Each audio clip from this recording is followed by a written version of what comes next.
just looks at Kips and goes like, what? It's a bucket, it's round. Actually, buckets have corners, okay? The quadrants. This is the alpha quadrant, the beta quadrant, and then the Charlie and Delta quadrants, right? That's how chatfish break down the bucket. It's like a little pie chart. It's like a little... Just a, what? Look at that. Yeah, that's right, chat. Bucket lore. More at 11. Welcome to a new Bunchcast chat. I'm joined by Hansy Pansy McMansy and me, Kip, that guy you know. We're going to be playing nothing. I don't know why I said playing. We're going to be talking about stuff. There's a lot of game development stuff, and if you got any other news to talk about, you can also post in the Bickering Bunch discussion, as this week was also kind of a slow week for not necessarily gaming, but it was a slow week in terms of developments. There was actually a lot that happened this week, quite a bit, in fact. However, nothing, like, earth-shattering, if that makes sense. So, the first thing we're going to be going over is Xbox. Now, Xbox, if you all know, is changing some stuff, quite a bit of stuff. There's a lot of things going on with Microsoft right now, and there's a lot of questions about how they're going, the direction, what's the plan, and especially for the Xbox, because the new Xbox that they're intending to make is basically going to be more like a PC. Now, they've apparently released a new logo. I'll be fucking honest with you. It's very not new, honestly. The only thing that it kind of... Not gonna lie. It's the same shape as the 360 logo era, but the color palette's more dark, like the original Xbox. I would just say, like, unironically, I'm looking at that. It's like they just made the 360 logo. Yeah, pretty much. But with a darker color palette. Which, I'll be frank with you, I don't care. I don't give a crap about their logo. I mean, at least they're not making it corporate dry, like it doesn't have anything going on with it, but it's also not as cool as the original Xbox logo, in my opinion. Nothing will really top that. But beyond that, I'll be frank, I don't think this matters. But the one thing that it does signal is that Microsoft is trying to make changes for their appearance to new consumers that are entering the market, as well as trying to convince people to check out their stuff. So I'm going to read some stuff that was sent to me by a little grumpy fish. These are some snippy clippies he sent me. Update to your Ultimate subscription.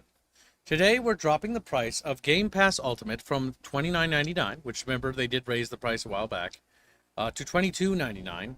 Player feedback has made it clear that gamers want this tier to be the best value in gaming, and that aligns with our vision. What changing, beginning this year, future Call of Duty titles won't join Xbox Game Pass Ultimate at launch. New Call of Duty games will be added to Ultimate about a year later, while existing Call of Duty titles already in the library will continue to be available. Now, this probably extenuates to a bunch of things. Yes, that's you, little Grumpster. He's like, whoa, he screams. So there's a lot of reasons why this is happening. One, why did this happen in the first place? Well, if you remember a while ago, Xbox changed hands in terms of leadership.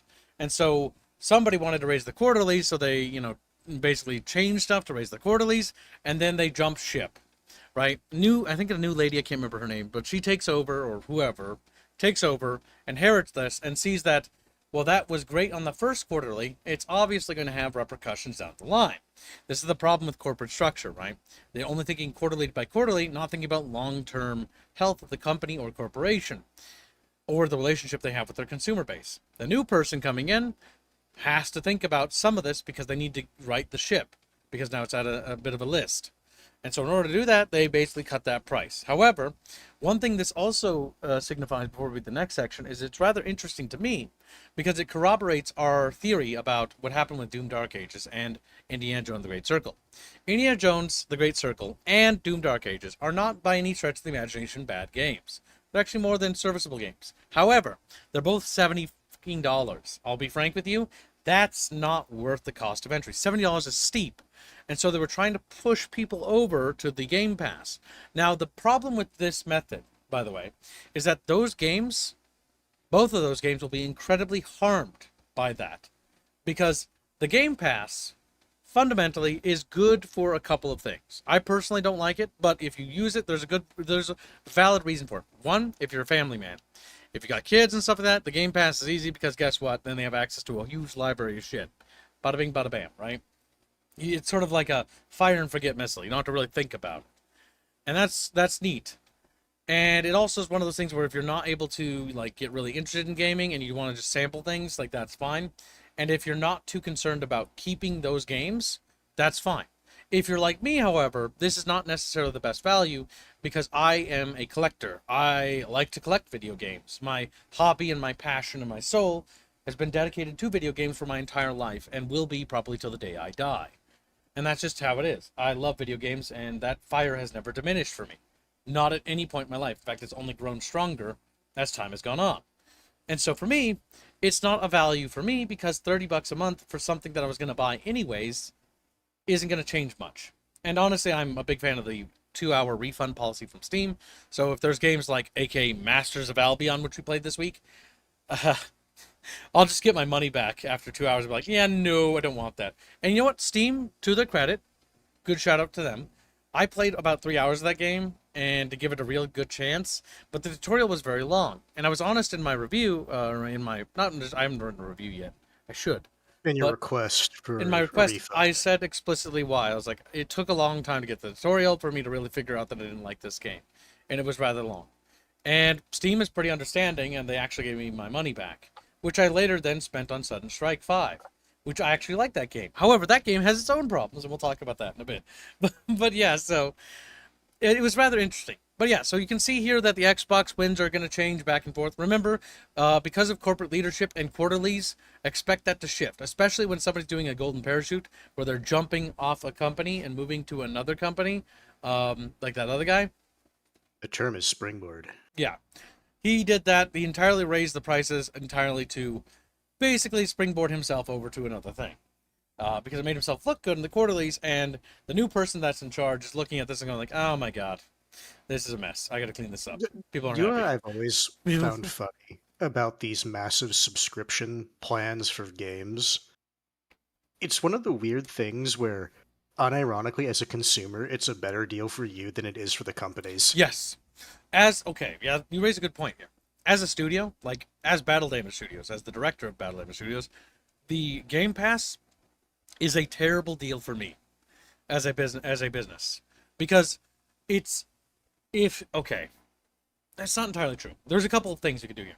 If you think your game isn't going to sell past a certain criteria, then Game Pass is a good deal because you get a flat chunk of money right up front, and then the trickling sales you'll get, but your sales will be incredibly diminished because of the Game Pass thing. Mind you that.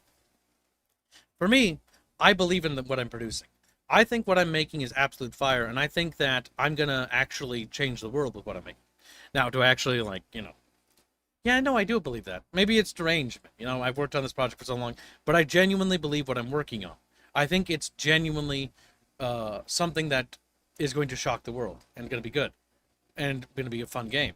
And so I don't want this because this would be a huge chunk of money up front that would be dwarfed by what I would have made had I sold it separately.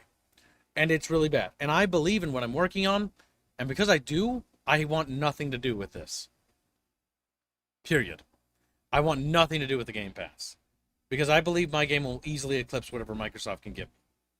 And I believe that. And, right or wrong, that's how I feel. And other developers, if you feel like you think your project is greater than like a flat chunk of money, you think that you're actually reaching for the stars, then go for it. Go for it. Because if you take that deal, you're going to hamstring your profit margin and your future will not be as bright as it could have been. But it's one of those things, like that's the biz, right? You got to make risks, you got to take chances. But yeah, I believe my game will easily eclipse whatever Microsoft gives me. And because I believe that so thoroughly and vehemently, because I believe in what I'm working on, I want nothing to do with this, personally, from a director standpoint. But yeah, as a player, if Game Pass has its values, right? And that's what its value is. It's good for older games, but yeah, if you're a new company and you're making a game, don't any sort of exclusivity deal or Game Pass deal is a trap. It's a bad trap. It sets a bad atmosphere because as a developer, your reputation is everything. If you take that deal, but more specifically, if you take the exclusivity deal, people will judge you. They will judge you rightly so, too. You will be judged, and you will never be trusted again. Trust is something you earn. And that's what we labor to do here every single day. We labor for that trust. And we will always labor because to earn trust is something that must be maintained. Life is about fighting, a constant struggle. And you must always be willing to fight for everything, every inch of progress you make. And that's why it's incredibly important to not lean on crutches. That's why it's important to not take exclusivity deals. Because if you're a developer, you should be fighting. You should be fighting to stay swimming. You should be struggling. And you should be suffering. Because that's what it's really about. It's about fighting to preserve the thing you're making. Because what you believe in is that good that it's worth fighting for. At least that's my mindset. That's how I feel about my project, and I know a lot of other indies share that sentiment with their own projects too. We're all struggling in this pool, but we all got to keep up the good fight. But yeah, carrying on to the next section of this, before we segue too far away from it, what's staying the same for the Xbox Game Pass Ultimate subscribers will continue to have access to hundreds of games on Xbox consoles, PA and PC, and including current Call of Duty titles in-game benefits. Now, I want to point out that they're highlighting Call of Duty a lot here, because the casual player base, Call of Duty is rather popular. The vast majority of consumers, Call of Duty, is kind of a staple household name game. Love it or hate it, that's what's happened to that franchise. I just find it interesting. Online console multiplayer and major day one releases, plus the benefits you can review here. Press that button. Manage your account, blah, blah, blah, starting on your next renewal, blah, blah, blah, blah, blah, blah, nothing there, that's it. But yeah, you can also cancel and whatnot. Our players cover a wide breadth of geographies, blah, blah, blah, and tastes. Bunch of fucking flavor text there. Now, feedback, the list, yes, the power vocality is important, but this is twofold. This was always going to happen because that guy was going to jump ship and springboard, and so he was going to make the quota look good. So it didn't matter how powerful your voice was or wasn't, it was going to happen, period. Two, the person coming in was going to have to do this because that wasn't manageable. You can't actually charge $30 for Game Pass. It wasn't sustainable. They were going to lose. It's retarded. Like, honestly, $22 for Game Pass is still pretty high. It should probably be $15 in all due likelihood to actually make a more justified and realistic price. But that is my personal opinion. If as a consumer, what I would think would be more reasonable. And even from a business standpoint, I think $22 is steep. Then again, I know what this is all about. This is about basically trying to bombard the industry. The Game Pass thing isn't a permanent thing and is never going to be. It is entirely a tactic that's being employed to bludgeon their competition. And it's working pretty effectively, as Sony is underwater and drowning. And Sony is panicking right now, actually. Which, to be frank, Microsoft, Sony, all of them rats. Like, I don't give a shit about either. They're both trash, and they can all rot in hell for all I care. Megacorps have been a disaster for the games industry since day one, pretty much. The Microsoft is what? They've killed Gears of War, they've killed Halo, they've killed Age of Empires, specifically, they killed, what was it? Oh my god, Ensemble Studios. Like, they've killed Lionhead Studios. Like, the trail of dead bodies from Microsoft is about as big as the trail of dead bodies from EA. They're about on par with each other with how many studios they've killed. And they're never going to stop. They're going to continue to do that, which is why I don't really trust them, because anytime something good actually comes from Microsoft, they snuff the life out of it. Like they did with Bungie, like they did with fucking Hi-Fi Rush, and like they did with Ensemble Studios. Like, they just do it over and over again. They did it with Rare. I can go on, Lionhead Studios. There's so many companies that are dead or husks of what they once were because Microsoft did that to them. And by the way, Microsoft isn't exclusive in that. Sony also does that. So, they're just terrible. All mega corporations It turns out are all evil. the big corporations have company skeletons in their closet. They snuff the light out of everything I love and enjoy, and my favorite studios are dead because of them. So, yay, thanks. And yes, I said skeletons, not skeletons. I'm not taking it back. Yeah, pretty much. So next up, we're going to talk about some games that came out. Now, there's a lot of interesting things that have happened here. So, Sudden Strike 5 released. I played Sudden Strike 5. It's got some bugs here and there, but it's actually pretty fun. I actually recommend wishlisting this game. I think it's actually fun. Sudden Strike 5 is like a classic old school World War II RTS that's vibrant and colorful and has lots of really cool sound effects, and you have to manage fuel and ammunition for your vehicles, and you got to worry about your wounded troops and stuff like that, and there's logistics. You can build pontoon bridges, you can garrison structures, you can call in air support, you can capture territories on the map. The maps are open and they take like an hour to complete, and it's an RTS where it's sandbox where you kind of have to approach the problem whichever way you want and however way you want, which gives it a lot of replay value. I think Sudden Strike 5 represents a great return to the classic style RTS. However, I have to now tell you the sad news. So Sudden Strike 5, I really like it, but there is things we have to talk about because, well, I'd be remiss not to. So Sudden Strike 5 is asking a ludicrously high fee for their game's entry at basically $50. Now, granted, it's at a discount of $44.99 now, but that's basically just $5 off, and it's still pretty expensive, to be brutally honest with you. Something I also want to mention is that there's Day 1 DLC, which is not a good sign, by the way. So the Deluxe Edition includes things that originally I wasn't going to be offended by at all. Because, like, camo skins, like, or, like, music track, okay, whatever. Like, that's fine. It's like a supporter edition thing, right? No. There's actually more than that. So, let's see. It's specifically this right here that I take issue with, and a lot of people do. Exclusive challenges. The package tests your expertise with every part of your tactical arsenal with 2 exclusive versions of PvP maps, Mercato Square, Night, and Belarus Fields, Winter. So 2 maps are basically cut out of the game. 2 mission things are cut out of the game. That is really scummy. That shouldn't happen, in my opinion. We should have learned that lesson ages ago. That sort of content is whatever. Having weapon skins and ammo skins for your dudes or whatever, sure. It's unoffensive, in my opinion. It doesn't really hurt anything. Ideally, I don't really care for it, but it's not gonna be a deal breaker for me personally. But when you start to cut actual content out of the game, then I take a bit more issue with it because it feels like it's unnecessary. And that's why people are upset with it. It's also being released in a tight window where a lot of games are coming out that are pretty expensive, and charging $50 is also not a wise choice. I'll be honest. This game should probably be $30 to $40, and I think it would be swimming in a good amount of sales. But because of the Deluxe Edition and the relatively steep cost of entry for a single-player strategy game, I mean, it does have multiplayer PvP. I don't know why it does, honestly. Maybe I'm out of touch, and correct me if I'm wrong, chat, but PvP in RTS games isn't that interesting.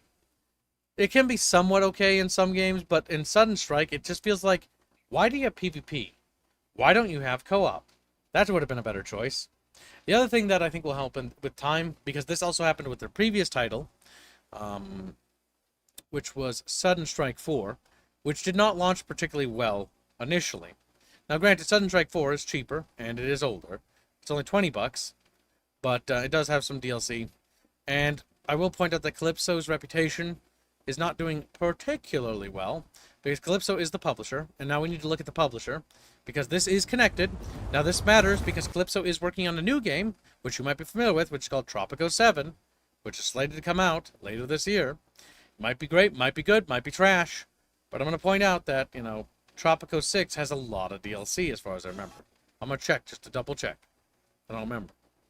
But yeah, they're kind of following into the Paradoxian problem here.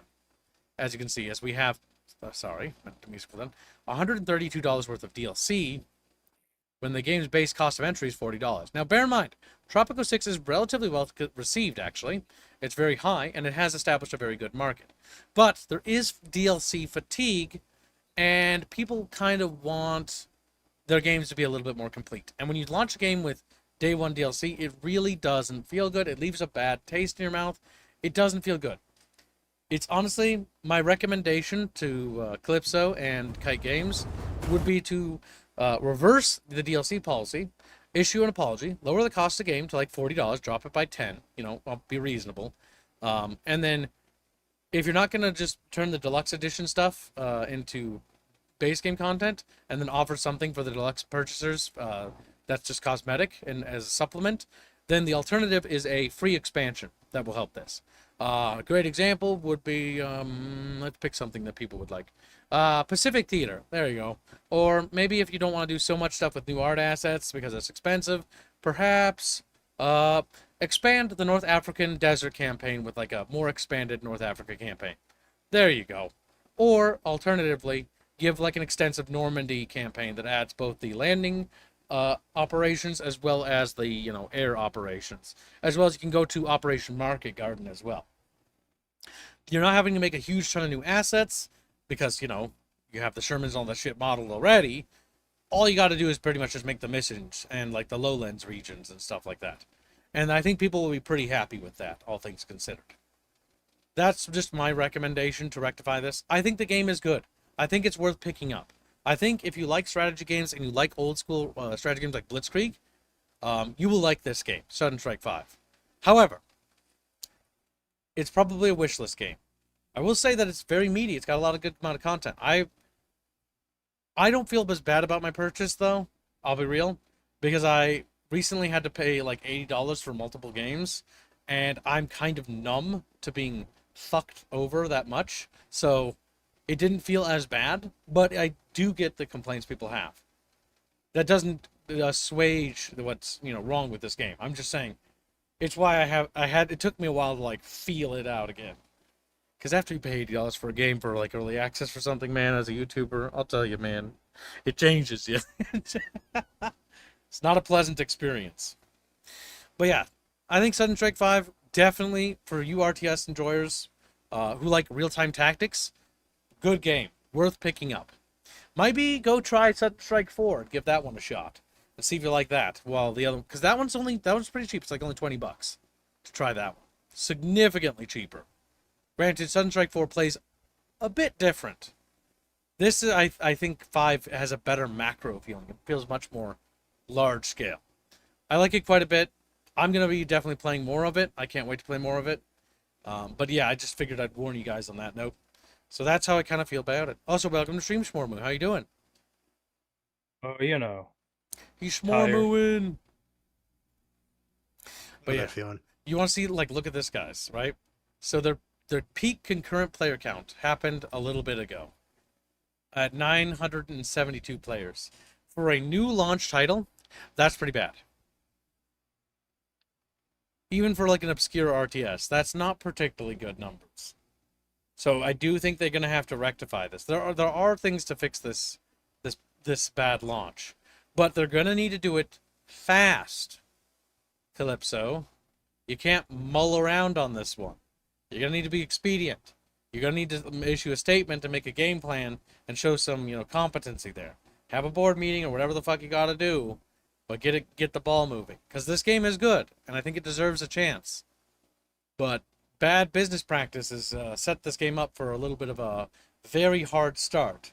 And that hard start might turn into the death of this game if not attended to.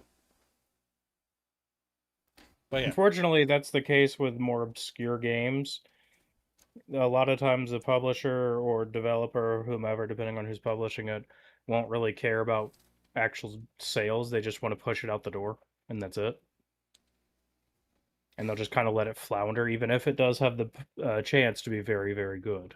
Yeah, because they could get the returns here and then some. Mm-hmm. But yeah. Either way. Moving on to the next thing. Japanese live-action dating sim, where you reincarnate as a pet hamster and get spoiled rotten by three sisters, is finally coming back after Steam Store page removal. I saw that. It's This so is weird. not a game for me. This is one of those games I would never touch. Yeah, it's weird. But either It's way, one I of mean, those ones. okay, so if you like these games, good for you. More power to you. But like, oh my god. So They should not be removing it from Steam. yes, that I will die on that hill. This may not be a game for me, but by God, it should not be removed from Steam under any circumstance. You know why it got removed from Steam, Dragonflaw? Some fucking Puritans made people fucking remove it. That's Because why. it's a Japanese game. It's fine. It's just a game. Even if it's live action or whatever, it doesn't matter. Who cares? What people do If with their anything, that money is means their the business. overhead for the game would be, I would assume, surprisingly low if it's all live action stuff. Depends. Overhead actually for live action can go actually astronomically Oh no, high. as in it's like if those are actually just like members of the dev team, is what I mean. Because like I doubt they're members of the dev team. Command and Conquer Tiberian Sun, its live action basically pushed Westwood into almost bankruptcy, if I remember right. That shit's expensive. Yes, but I'm assuming that this is a Japanese game, so it's Japanese live action, which means it's dirt cheap. Yes. The entertainment industry over there does make a lot of money, but like their live action stuff is kind of floundered. So like a lot of people there that are in that industry are desperate for anything they can get. Is it It's literally the just get my name out there strategy. Mm-hmm. be a good boy and I'll give you lots of pats, okay? Oh, Let's no. see what it's appealing All right, Blake. to. When you play it, let us know.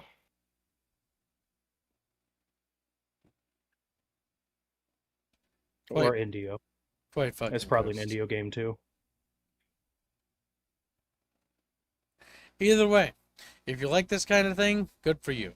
But yeah, so it being censored, pretty bad. It's good that it's back. Hopefully it stays back so people who can buy it can actually go and get it. Because no creator should be censored, regardless of whatever their game is about. Even if it's edgy, even if it's dark, it should be allowed on Steam. It should be allowed onto the market. Because the market will decide. Next up we have is Kingdom Come Deliverance devs are donating $1 due for every copy sold on Steam this week to the real-life Brixton Castle preserving actual history behind Henry's home. So, I'll be real, that's basically nothing. Yeah. Horror Studios giving back to the resources that shaped the game. Well, it's a cute gesture, I'll say. If you actually want to support the restoration of castles or the preservation of them, you should probably just donate directly to the castle organization. And that's kind of how I feel about it personally. But hey, personal preference. It's still nice that they're doing it because you know what? It still highlights that this is a thing and you can actually help preserve it. So, still a good move and good thing, and it's their money. They can do what they want with it. Genghis donates a very generous $100 reduce. Holy crap. He says, hashtag hamster game. No. Hashtag clams. Hashtag sour. Activate the liquor. Does Kibbs remember the hamster dance? No, I don't. And you're chubby. He's like, well. I take it the hamster game is that game you were just looking at? I will assume so. Now hold on. That's There are always plenty it. of hamster games. You could be referring to a better one. There it is. Licky Fish has returned. Chat, we need new Chatfish companions. This chat companion has problems. He's weak, stinky, and he's something wrong with him. Let's see, what is that game Creepy. called? I'll scroll up to the top. Hey, what the hell is that game called? Sweet Hamster Days? Okay. Sweet Hamster Days. Kodansha's Sweet Hamster Game. I don't know if Kodansha's the name of the developer. Well, chat, you can fund us playing the hamster game. Is it? Please tell me it's safe for work. Please tell me. Based on how that game. sentence reads, I think Kodansha is the developer. Yes. Kodansha's Sweet Hamster Days. That's so weird. It makes me uncomfortable. It makes me uncomfortable. I don't know about you, chat, but I don't like being babied. Maybe that's just me. This is for people who like being babied fetish. I can tell. I want the recently unbanned Sweet Hamster game. Yeah. Yeah, that's we know. We're just trying to figure out the name of it. Put me on your shoulder, whisper in your ear, says Mookie. He's like, Babaja, shekels. It's like, oh my god. Shekels. Chatfish don't have a lot to say, but they try to make it look like a lot by inflating it by sounds. Stone Age donates No. 10 euros. It says hamster game. Is it a hentai game? Did you check hands? Oh my god, chat, stop it. I think it's What gonna of get you funded. to assume I would check? I would assume no, based on how it's worded. Very generous. We're about to make today's goal, chat. As a reminder, Well, we've already made it. multiple. Oh, we have. All right, good job, chat. We made today's goal. We're almost towards Sunday. Well, we're on our way towards Sunday's goal. If we make Sunday's goal and exceed it, we'll get a bunch of stuff unlocked for new model outfits. Chow Chow donates a generous $16. Says this is what I owe for Chatfish for Nobody Explodes. Should have put $50 for it. Here you go. Hope either Bucky or Show can read you instructions to disarm bomb. Oh god, Show would be a disaster choice. If she's available for that, that'd be really I tragic. was That in would be really VC earlier today, and she was complaining because the game she was trying had too much English. Yeah. Yeah, that's the problem. That's wrong. And then everyone in the VC is like, you know how you get better at speaking English, Show? And she's like, huh? By using English, and she's like, no. No. Yeah, it's figures. Kip still has to play 5 Hearts? Yes. We have to play a lot of games. Not just 5 Hearts, mind you. Oh! We're going to be beating Mass Effect today, so we're going to get one game off the list. Oh, as a reminder, Mass Effect 2 thumbnail is available to get onto. Also, now that I have your attention, chat, we have a new bounty prize system, or not new bounty prize, I'm stupid. We have a new reward system. It costs no dollars for entry, so long as you have a chatfish. Otherwise, you have to buy a chatfish, because you have to get one. But if you have a custom chatfish and you would like to get into the chatfish pageant, you may do so by posting in the Bickering Bunch discussion the chatfish you would like to enter. I really think we should probably find a better place to post that. But yeah, it's gonna fun. Basically, whatever chatfish you had made this year, mind you, so a chatfish you got this year can enter the chatfish pageant. The chatfish pageant will have prizes such as getting your bucketfish on a thumbnail for the top winners, and then like other prizes will be for smaller ones too. So yeah, if you got a chatfish this year, you can enter your fish into there. Chatfish or fancy fish people should just DM me. All right, if you would like to enter, DM Rapier a fish you received this year, and you may enter that thing, the pageant. And then there'll be a contest, and people will vote for which chatfish is the most beautiful, and those beautiful chatfish will get a reward. We'll get a couple rewards. Second place will get a little bit less. Third place a little bit less. And then fourth, fifth, and sixth will get stuff too, but significantly less. So yeah, there'll be no shame. Enter fishies, enter. Good. Next. Pragmata. Pragmata came out this week. And it did pretty good. 67,000 concurrent players on Steam, almost 100,000 for a single-player game. So, yeah, there's still an interest in single-player games. And with a expected slow, steady decline downwards. Now, bear in mind we're into the weekend. That's just usually how it goes. Yep. Yeah, with single-player games, that's usually the case pretty quickly after release. The people play it, and it's like, oh, okay, I finished it. Or they just move on to other thing. Yep. Mm-hmm. It's how it is. I always have to clarify that because some people don't understand that. Some people think, now bear in mind the players are going to cap out again because we have the weekend. But yeah, it looks like it's going to be experiencing a nice, steady rate of play. So Pragmata is doing pretty well. Seems like it's been received very well. And because it's been received pretty well, hopefully it'll mean Capcom will actually invest into new IPs and new ideas. Because I'll get real with you, chat. The same old Monster Hunter and Resident Evil games for the 70th time gets a little old. Somewhere in the distance, you can just hear Squealy screeing and reeing. I know, to the sky. but you can still make games like that. But maybe it's time for. No, I'm saying that because he would agree with you. When we get to I know when we get to a game and it says Resident Evil 9, I think it's time. I think it's time to stop. To date, one of the funniest memes to me is someone made a meme. It's like Resident Evil 16, and it's like Leon Kennedy in a fucking wheelchair. Yeah, pretty much. It's time to eventually retire old IPs, in my opinion. Because some of these IPs have been dragged around for 30, now going on 40 almost years now. Remember Halo. And it's getting ridiculous. It's getting... Yes, Pragmata is popular right now. It is certainly in the gaming zeitgeist. Well, it's in the tourist zeitgeist is what it is. I mean, you can say that, and I'm not saying you're wrong, but enough venom. People so, know. Next up we have is Windrose. Windrose is also receiving pretty good player counts. So it released recently, and it's basically peaked at about 250,000 almost, 222,000 players, and has a good average, which seems about resting around 150,000 to 160,000 players. Again, wise move of these developers to not do an MMO. While MMOs do have a place, and the industry could use a new MMO, like there is a demand. And from knowing this, and knowing all the people, there's a huge demand for a new MMO. I think the game they were making, though, had no chance of being that thing. Too hyper-specific. If you're making something like Crimecraft, where it's just like, oh, it's gangs versus cops, that's way too hyper-specific. An MMO must be built on a large foundation, not a non-existent foundation. All the MMOs that are alive today have a foundation.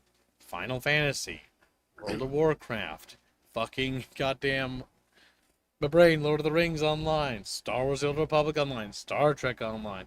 These MMOs I named have an IP that helps them stand upright. MMOs need a setting, a world. Jason Longdodge $5 said, Kibbs in panel. What is your opinion on the recent Pragmata drama? Made up. There we go. Thank you for the nation. I would say I don't even know which one you're referring to. Okay, so there is a drama. So basically, there are people on both left and right, basically trying to ascribe the game to various things. On the right, people are trying to say that it's pedo or something to play it. Well, they both are. And on the left, I'm pretty sure they're echoing the exact same thing. They're also saying it's pedo to play it. And so if you see anybody that says it's pedo to play the game, it's just a stuff report. They're they're fucking tourists. They're a goddamn little fucking grifter. You can ignore them. The game has no such fucking things in it. I will say, though, this is outing the playbook that the crazies on both sides use, where it's just like, you just like it because it's Gooner stuff, and it's like, no. But they only bring that out because it is used to shut down people criticizing them and control the argument. That's the only reason they do it. Yes. Honestly, like, I'll be real with you. If anybody starts talking about stuff like, this game is totally my political thing or is against our political, like, just shut the fuck up. Shut the fuck up. This game has nothing to do with politics. It's a video game. Shut the fuck up. It's not about right. It's not about left. It's not about fucking north or south. Fuck off. It's just a video game. Stupid. It's about a little girl on the moon, and you gotta help her. That's what the game's about. For fuck's sake. I'm so sick to death of this constant grift mentality where everything must be a part of some fucking thing so I can make a drama video attacking somebody for having a different opinion than me. Oh, culture war. Yeah, I don't care. Gay and cringe. Don't care anymore. I stopped caring ages ago. I'm sick of it. Culture war is gay and cringe, and everyone a part of it is gay and cringe. Anybody who fucking tries to drag things into it is just fucking rancid. Rancid, putrid human beings who are rotten to their core. No. Pragmata is a beautiful game. It's fun. It's called Dad Space. I love it. And it's amazing. It's a good game. I'm not amazing at it, but I think you should give it a shot. If you like Dead Space, it's not necessarily scary, but it gives you those vibes. It's a single-player, third-person action game where you are trapped on the moon and you gotta help this little girl. And you have to, like, figure out what's gone wrong on this moon base. And you know what? It's fun. It's cool. The characters are charming. I genuinely actually get all warm, fuzzy feeling in my inside every time the little girl draws us a little picture. I'm like, oh, that's so sweet. Like, it's just adorable. And it's a beautiful game. If there's no Brethren Moon, then I don't want to play it. Shut up, baby. Now, but yeah, Pragmata's genuinely a solid game. It's fun. I thought I wasn't going to like the hacking system, but you know what? They did a good job. The game's fun. It's a classic From what I've seen, single-player the hacking system, game. it is not complicated. No, it's just I have ADHD, so I struggle to do it at the same time. The obvious drama aside, the good thing about Pragmata is it shows that new IPs can, in fact, still be created. Yeah, not only new IPs, even by large AAA studios. It's not possible. EA curious. EA's like, never. EA, maybe a new thing? No! The scene from fucking Star Trek. No! No! Yeah, pretty much. I'm sorry, that's my favorite scene from Star Trek. You can't convince me otherwise.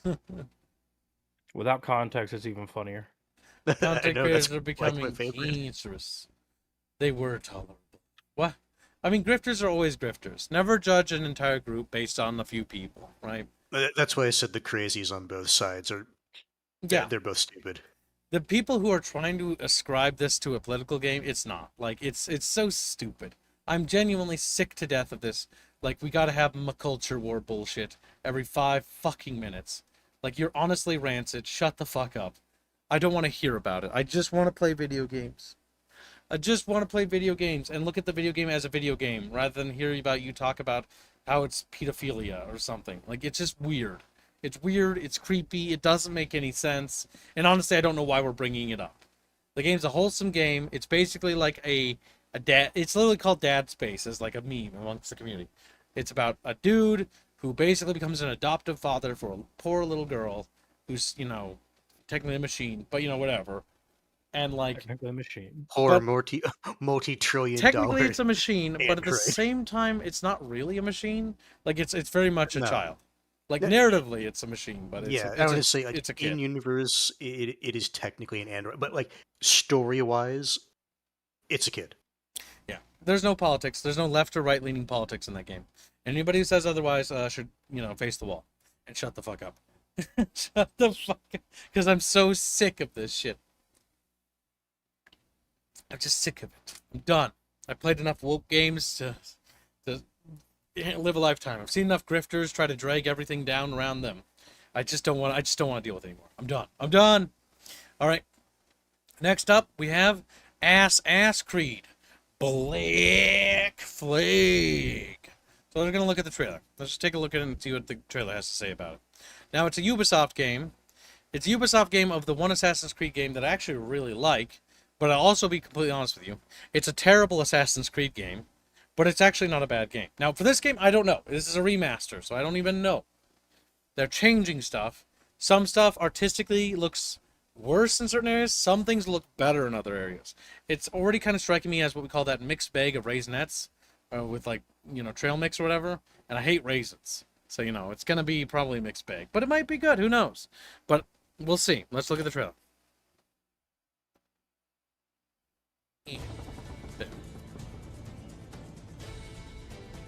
Spanish flag. Whoa. We fly no colors out here. You can definitely tell it's an Unreal, though. So let the black flag Has to be. signal nothing Everything's kind of yellow. but your allegiance to man's natural. Oh, wait, or is it their own proprietary engine? I'm not sure. There's a bit of yellowness to it, yeah. That it's only fools who persuade, but appear to be the devil. And all men will submit. We're pirates, kid. We take as we please and become who we like. But that look ain't you. It's not who you are. It's not who you Who am I are. then? You're a wonder, Kenway. You've You're a a nerve pirate for this here. kind of work. It ain't work if you love it. The damn scurvy one. Black Flag not was gonna like a lie. breath of fresh air after 3, because 3 was bad. I'm not gonna lie. Why is it mixed up like... It is really jarring when you see the Assassin's Creed animations in the middle of all this piratey stuff. Whatever. Like, Doesn't bother me. no, I just mean it's just like, okay, pirate thing. You know what doing does pirate bother me, stuff, though? fucking That weird. fucking Bram on the front of that shit. That Don't worry bothered me a about it. little bit. Considering ramming, don't get me wrong, it was still a thing, but they didn't really like purpose-built ships to ram anymore. The game's alleged features. Let's take a squeaky peeky, shall we? And then we'll look at see if the additions are bullshit. But did they change? Did they not list what the changes they're making are? They're overhauling the combat system for one. They're adding some new stuff as well. So it's I not will just a point out- straight up reskin either. Changing the combat is not inherently a bad thing. Because the combat wasn't particularly good. So, Right. but It was always very simplistic. yes, it looks like they have a simple sort of parry system. Based on what I saw there in that little clip. The classic rebuilt enhanced experience. Experience combat has been rebuilt for more dynamic encounters, emphasizing parries and takedowns, while stealth and parkour have been improved for smoother escapes and assassinations. Continuously upgrade the Jackdaw to face powerful enemy ships with enhanced naval mechanics, featuring new alternate fire modes. Quality of life additions also address previous pain points, ensuring your experience is improved. So it sounds like they're doing a bit more work here than just reskinning the game. Now, there were some scenes that I will be real with you that I think artistically were a certain color or like way they were to create a certain mood, and they were changed. And again, this usually Without happens understanding, yeah. understanding why they were that way. This is why if you're ever remastering a game, you should bring on the previous developers as advisors. Genuinely. Because they're going to more or less, not guaranteeably, but they're more or less going to know what the artistic choices for the reasons why they chose certain lighting, certain things to be the certain way they were. Maybe there were limitations, right?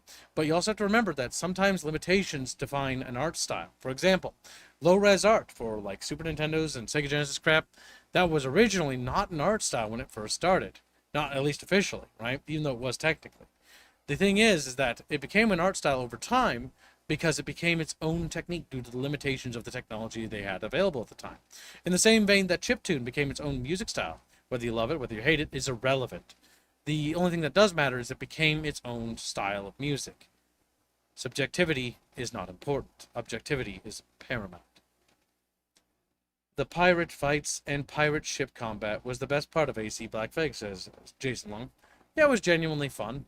For what it was very action, a bit on the arcadey side of things, but Black Flag was by no means a bad video game, in any stretch of the imagination.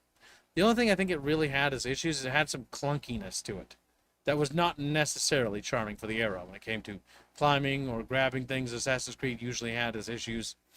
They might polish that, and if they do, that's for the best. But if those issues are still present, then, well, what's the point, you know? Now, I will point out that they are charging what I think is an unfair and unreasonable price, $60 for a remaster/remake. It's a bit on the steep side, I'll be real with you. It's not like you're reinventing the story here. Like, you could do it like 40, probably. But, considering Ubisoft is kind of in the gutter when it comes to their finances, let me just double check that's them. Ubisoft Singapore, Ubisoft Barcelona. Okay. Apparently other Ubisoft teams. Okay, literally the entire Ubisoft fucking thing. Yeah, Belgrade, Chengdu, India. Oh, wonderful, the India team. Kiev, Montpellier, the Philippines, Quebec, and Shanghai. God, maybe that's one of the problems with Ubisoft. You're spread all over the goddamn globe. That's going to be such a nightmare to organize. But either way. Yeah, it's really going to just boil down to what is this going to be worth? And is it really worth paying $60 to do it again? Don't get me wrong. I like Black Flag quite a bit. It was probably fun in a time in which Assassin's Creed was becoming boring and sterile.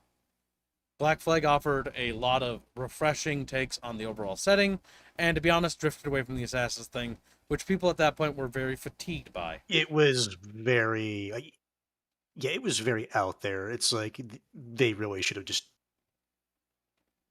made a new setting entirely. Yes. The other thing that's also worth mentioning is, like chat pointed out, it will require a Ubisoft account. With every Ubisoft game, it always requires a Ubisoft account. It's fucking awful, and still is. Yeah. It'll have de novo, more than likely. You can bet your cheeks on that one. Yeah, what game AAA doesn't title have, that doesn't have de novo? yeah, Oh, what game doesn't start with that is just not a ignore justification. That's merely just a commentation. But still. Yeah, exactly. De novo? Yeah, no, not buying without watching the game. Yeah, pretty much. I don't blame you. I understand. Yes, we will stream this on release on July 9th. I hope it's good. But worst case, we also have the old Black Flag. One thing I find interesting, this is just a random point of note, is that Black Flag signaled the death of Assassin's Creed, by the way. Not because the game was bad, per se, but it actually was the game that basically drifted away from the Assassin story so hard. That it's still in there, but it's not important in the slightest. To the point That's where what I meant. the Unironically, Templar thing sort of becomes like a nothing burger as it goes on. the only tie they have, from what I remember roughly, is they want to still use the Templars as the overarching big bad enemy. Other than that, if I remember, your character's not even an actual assassin. Oh, that's a good question. There was PvP. It says single player. I don't see multiplayer. That is a big shame. I would assume this is just the single player and it's not the multiplayer. The Assassin's Creed multiplayer mini game mode was actually really good. I hope that they just have yet to announce it. Because the multiplayer is nothing to sneeze at. what was it called? Like the Hunter's mode or something They like had a that? bunch of different modes, but my favorite mode that mattered the most to me was that the map was big and it was divided into two quadrants. On one half, you were the hunter, defending your like flag, so to speak, and on the other half, you were the seeker. You had to find the thing and like bring it back to your side. And so the cool part of that game is that you had guys defending, hunting, and then seeking. It was really fun. Fuck, I don't even know what that was called. Genuinely one of my favorite game modes. So good that I think it should have been its own spin-off game series. Because they could have done a spin-off game series of it. And they didn't. Instead, they just, butchered other games. But whatever. True, it's just a pirate game, and not really an AC game. Yeah, not really. I remember there was PvP. Yeah, but I don't see it right, though. It's not listed on the features on the right there. Single-player stuff, in-app purchases. As long as they're just cosmetic, it's not the most egregious thing ever, but still, from looking at it, most of the stuff from the pre-order shit looks like it's purely cosmetic. Cat, bird for the front of the ship thing, little wheel thing, black and gold outfit, gold weapons, which look a bit garish if you ask me.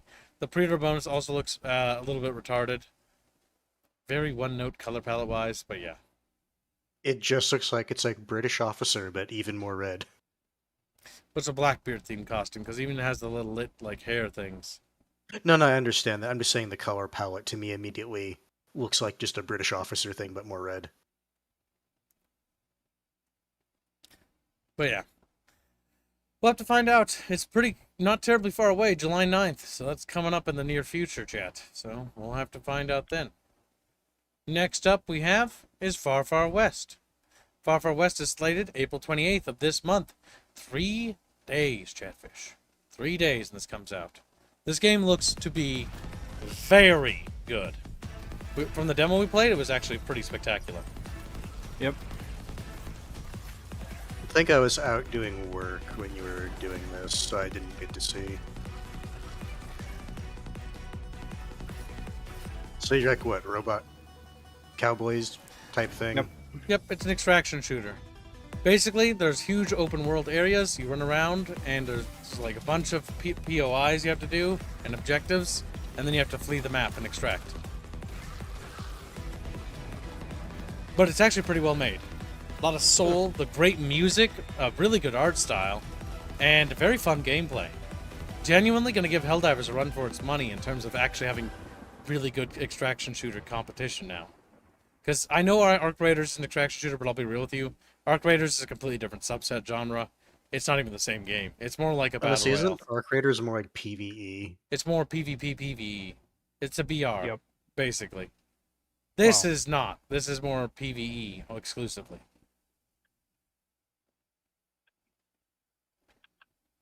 But yeah, Far Far West is looking pretty good. Just based off of the demo we played a while back during the Next Fest. I hope they stick the landing with it because it does look like it's going to be one of the good ones out there. Yeah. Reminds you of Deep Rock Galactic? Yes. It's got the little bit of that vibe because it's got a low poly sort of It has the cel-shaded same style. Yeah, cell shading, Very cartoon color palette. which is fine. It means it's going to age better when it comes to visuals. Yes, Yep. this game will age very well. The bosses are really fun, and the encounters are fun. And the music and charm, this game is dripping with it. This is developed by Evil Raptor, and I've never heard of them until this game. They've done other games Same. before, but they have a great reputation. They're basically a rising star. So keep an eye on Evil Raptor. They're probably going to be a big name in the future, from the looks of it. From the looks of it. But yeah, slated in a couple of days, chat. We'll be little cowboys. Like, wah. Next up, we have another exciting game that I'm really looking forward to this month as well. We are actually spoiled in games this month. It's actually painful. Mostly for the wallet. Like, fuck me, I hate it. I can't wait for this month to be over. We need a break. We've had too many good games back-to-back, chat. It's time for that to stop. It's time You for us heard to him, chat. regress. He wants micro swap games. We need slop, so that way I don't have to worry about buying it or refunding it. Speaking of slop, we can talk about Masters of Albion a little bit because fuck me, I hate that game. But I'm yeah, not gonna lie.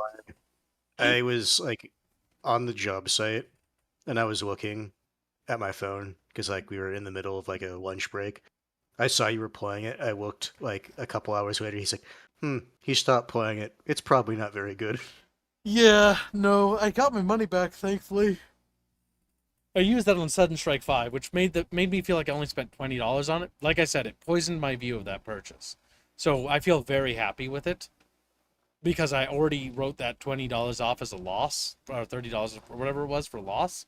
So that's why my view on Sudden Strike is so poisoned. Because I'm biased due to the fact that I got my money back and I had written it off. So it felt like the game I bought was only $20. So I felt like I bought, a genuine gem for a really reasonable price. But yeah. Let's see. We must return to 2015 to 2024. Yes. Get ready for Skyrim. Let the Dark Age again. return. Bring back the Dark Age decade. Yeah. Where it's just Skyrim remakes, and it's like, this is still ass, though. Oh my god. It's So- Todd Howard sitting there going, "You ready? You're Like, the game was You finally exactly, woke up. Open your wallet." the game was exactly what I thought it was going to be, and it's just like, you don't feel anything playing it. It's like, yep, that was a time waster. Yeah. It has cool ideas, Masters of Albion, but they're all poorly executed. Like, everything is consistently poorly executed. And so all these ideas that are actually good ideas are all terribly executed. I'm going to put it on my wish list probably and check it out in a few years to see how it died. And I will be surprised if they... Yeah, because I'm curious to see if they're going to attempt to try to polish those ideas, or they're going to let them just be bad and then build on top of bad ideas. That's what they did with the last game they made. So, this game is developed by Unfrozen, a studio I had no knowledge of, that is now, interesting. Ubisoft has been removed from the publisher listing now. That's strange. Ubisoft Rapier was would shared remind- publisher for a while. Rapier wants to remind chat for people to DM him your Miss Bucket 2026 entries. Yes, get your chatfish on the Miss Bucket. And you get free shit if you win. That's right, free. Free. I guess you technically had to pay for the initial thing, but after that it's free. Here's my magic. This might be okay. This probably is going to be pretty good. They went out... Okay, so Unfrozen is a studio that I don't really have a lot of history with. A lot of people kept telling me that this game was going to be bad and it's a mobile graphics. And I can understand why you might say that when you look at this. However, I can understand the overmap accusations of it being a mobile game. I ask that you give this game a chance. Because I think this game, when you play it, it doesn't feel like it. If that makes sense. Like, when you play it, it very much feels like an artistic choice, and it feels very good. But when you look at it, like on the screenshots, it doesn't quite give you that feeling, and that's why I think the screenshots do a disservice to the game. I genuinely do believe the screenshots do a disservice. I've never really played Heroes of Might and Magic before, full disclaimer. I've gotten early access from Ubisoft before, back when I had contacts with Ubisoft, and that's when pretty much they stopped talking to me altogether, because of, the review I did. But either way, points aside, this game actually looks pretty good. Suck 'em off. I've never before in my entire life been asked by AAA to try the game again, see if it's bad, see if it would change my opinion. I never did that happen to me. That was the early days of the Steam Curator program. That's also why the Curator program ultimately failed, by the way, because they couldn't control curators, guaranteedly. Anyone could apply to become a Steam Curator too. So there was no vetting process, which led to meme curation, so it was kind of a shit show. But yeah. Yeah. So this game looks pretty good. They got the original composer back. I'll just let the trailer speak for itself.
Yeah.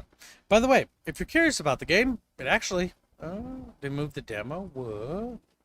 Where's the demo? And it literally says right there, play the demo. So there was a demo at one point. What? I have the demo. Hold on, let me check. But gameplay-wise, it looks like they're trying to be somewhat reminiscent of the original Heroes of Might and Magic games. Huh, maybe they did remove the demo. I think that's a bit silly of them to do that. But, curious. I wonder why they did that. Strange. Peculiar. Not sure how I feel about that. Don't like that. Did they actually? They did. I don't see it anymore. That's my only point of criticism, I guess. I do have something then. Yeah, removing your demo, bad idea. I just can't believe they did that. I'm genuinely taken aback. Granted, their demo was kind of like a beta, but they should consider doing the demo thing. It was actually a pretty wise decision. I was gonna say the demo speaks for itself, but now it's not there no more. It's not there no more. Understand says he can still install the demo. I can't. What was it called? Demo? They removed it from my library at some point, and then I added it back to my library again. What? Well, either way, I don't see it anymore. Either way, moving on. I don't see it, so therefore, if I can't find it, and it's not... Oh, there... Oh, fucking... Chat, help me. I forgot Steam did this. Chat, listen. Hear me out, chat. Chat, boom, Game's kind of retarded. Boom. Chat, just look at me. Look at me, boys. He is the captain. Is that button there here? Yeah, it's right there. Fuck, I didn't remember that they did that. I actually hate that. Why isn't that green? Isn't demo supposed to be green colored? They should color code It is, that. and it's supposed to be in the same place you would click buy game, so they moved it. Yeah, because it was usually over here. Well, it's still here, actually. It's right there, chat. Unironically, I actually think that like for UI-wise, is actually a massive downgrade for Steam. That's terrible because- to put it there, because off to the Yes, side. because it's the same button as Learn More. And who the fuck is going to actually read that? Because usually, like, when I look at that part of the page, my mind, like, mentally just, like, skips all that. Yeah, it was better when it was right on the front of the page. Yeah, because Yeah, usually it was that's a a downgrade. like this blue box here for early access, then there'd be a green box, rectangle. Download demo. That's how that should be. Big, forefront. Moving it off to the side is a bad thing. But yeah, it does have a demo, and let the demo speak for itself, because it actually made me excited. I'm looking forward to playing this, because I intend to pick this up when it comes out. It's coming out in 4 days. Again, a lot of games coming out in a tight window. But yeah, definitely check it out, chat. If you like turn-based, sort of like 4X style games, it's pretty good. I've never really played a Heroes of Might and Magic game, so it's a bit different. But yeah, so basically you have a hero, you move your hero around the map, he builds up his army, then you have to bring resources back to your castle and build it up, and then you could take over other castles and you get more heroes, and it's sort of like Total War, kinda, where you get like these heroes that lead armies around the map, and you have to fight bosses and battles, and then you work your way to defeat the other faction. Because there's a lot of neutral factions in between you and the other player you have to defeat. It's pretty cool. I've never played one of these properly, so playing it for the first time, I thought it was relatively novel, and not just novel, but interesting concept for a tactics style game. Definitely worth checking out, chat. They even got the original composer for the original Heroes of Might and Magic series to reprise his role and compose new tracks for this game, as that's why the music is so good. And if you know anything about the music, it's very much classical Western sort of orchestrals, and that's why it's just very top of the line. So yeah, definitely give this game a chance. Give it a chance. Also, because Heroes of Might and Magic fans might ask this question, why aren't there any Infernals, the demon faction or whatever? There aren't, because it's called Olden Era and it's a prequel. They made a faction to try to address this for gameplay things, so that they don't step on the lore. They're like an insect faction that have like a Fireheart or something. Or I can't remember the name of their faction entirely. They have similar gameplay mechanics as the Infernals, to give the mechanical thing, but they didn't want to disrespect the lore because it's a prequel. Hence why they didn't put the Infernals in there. So good job on Unfrozen for actually staying true to the originals. That's actually a good thing, and I don't barely know anything about it. I just researched that only recently. But yeah, interesting thing. Unfrozen seems to be a developer that's, I think, probably somebody want to keep an eye on. They have done other things before, like this Iratus game. which artistically I can kind of see the similarities. And they publish it under Deadlick. They do have a history, and it's a well-established history. But I think this is going to be their big debut game. I think Heroes of Might and Magic is going to be where Unfrozen really earns their reputation here. This is going to be their breakout game. So I hope this goes well for them, because it looks like it's going to be a solid game. Yeah. The music's phenomenal. I'm glad they got the original composer. Yeah, He it's makes really good. phenomenal music, if you know anything about the series. So yeah, looks like it's going to be a solid video game. Give it a shot. And I know what some of you are saying. You might not be like, oh, the art style, because that's a big contention point. But believe me when I say this, this really does grow on you. Like, I was a little skeptical when I first started playing it, I'll be real with you. But like, these environments and color palettes, they really do grow. The warm colors there, the cool greens, the very cool blues and teals here, make it look sickly river there for the undead. Yeah, I wonder which faction this is meant to represent. Yeah. Who could say? Yeah, I think it sort of tells you visually, doesn't it? Like, who could these guys be? Not the humans, perhaps. No. Not the Not the human magical faction. No. preposterous. But yeah, Oh When- no, fantasy Europe. the art style does grow on you. Just give the game a chance. I mean, that's all I really ask. Check out the demo. Don't even have to spend a There's a penny. button that's there if you look. Yes. And I think the demo will either, if you still find it, skeptical about it, then maybe not a purchase. But I think the demo will earn a lot of people's trust. Right there, look. Mind the fact that you even have a demo. Yes. It means that they have faith in their product. It's a good sign. People should get demos. Every game should have demos, in my opinion. A demo shows Agree. that you have confidence in your product. It's Well, a not good only sign. that, it means if someone thinks, it's like, okay, is this how this game is? And it turns out being something they thought it was, but it wasn't. That is actually good for the market in general. Because it means a person that could potentially have just left a negative review is like, I tried it, it's not for me. We should be glad there's continuation that's not hateful of previous games. Yeah, that's true. Now, bear in mind, just because they're being respectful doesn't mean that absolves them of any criticism. Don't bootlick, right? Like, if you see a problem, be vocal about it, because we want games to get better. So if you see things that are issues, or, for example, let's say there is something wrong artistically, be vocal about it. There's no shame in being vocal, even if we disagree on a subjective matter. Because the reality is that vocality is important about expressing differences. And in terms of the creative world, it's good for people to express themselves and be vocal about things they like, things they didn't like, things like that, because it helps us hone our skills as creators. The feedback I got from my community about episode 1 was very positive, but there was some things that were wrong with it. And I've taken that feedback and I'm redoing the entire beginning of the episode different because I'm adapting the feedback. And let me tell you, it fucking sucks to do all that work again. But it's worth doing it because I believe in it. Just like any other developer believes in their work, Be vocal. Vocality is important. Remember to like the stream, Chaffishes, Prime Pepe. That's Feedback is always a good thing. The death of something is when no one cares enough to give feedback. That's when you get slop. True. Yeah. Between us Westerners are the worst customer base. Because we just don't say anything. Yeah. Silent No, customers are the worst. No, that is the Midwest, unironically. Yeah, they kind of just oh, that's all right, and walk away. I hated that. Talking to their friends, it was ass. I'll never go there again. I hates it. Nobody should Yeah. try it.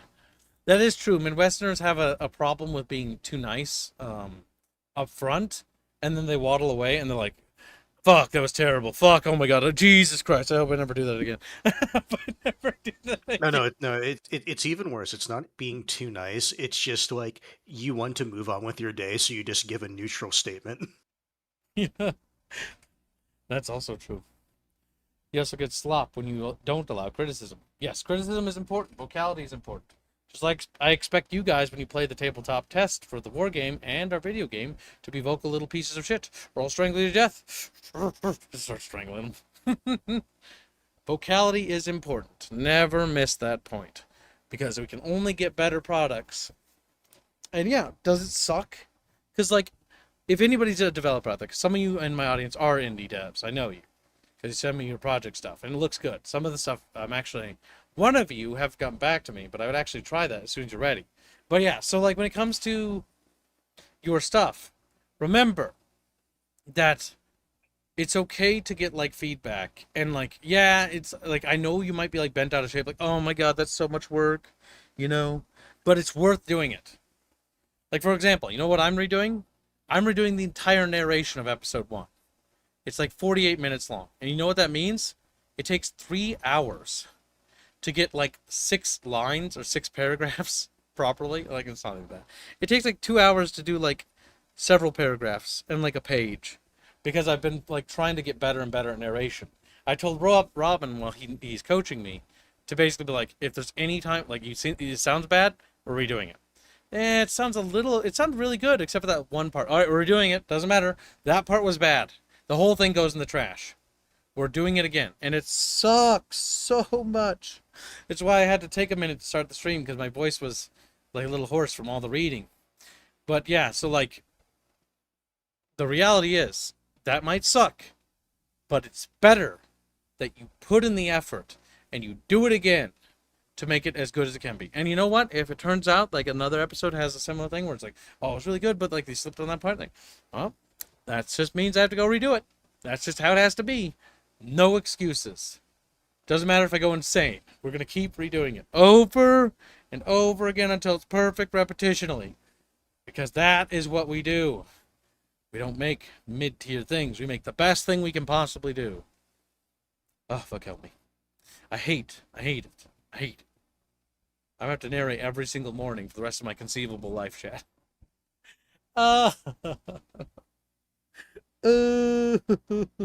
I'm almost halfway done with episode 1. It's been like a week and a half of doing this.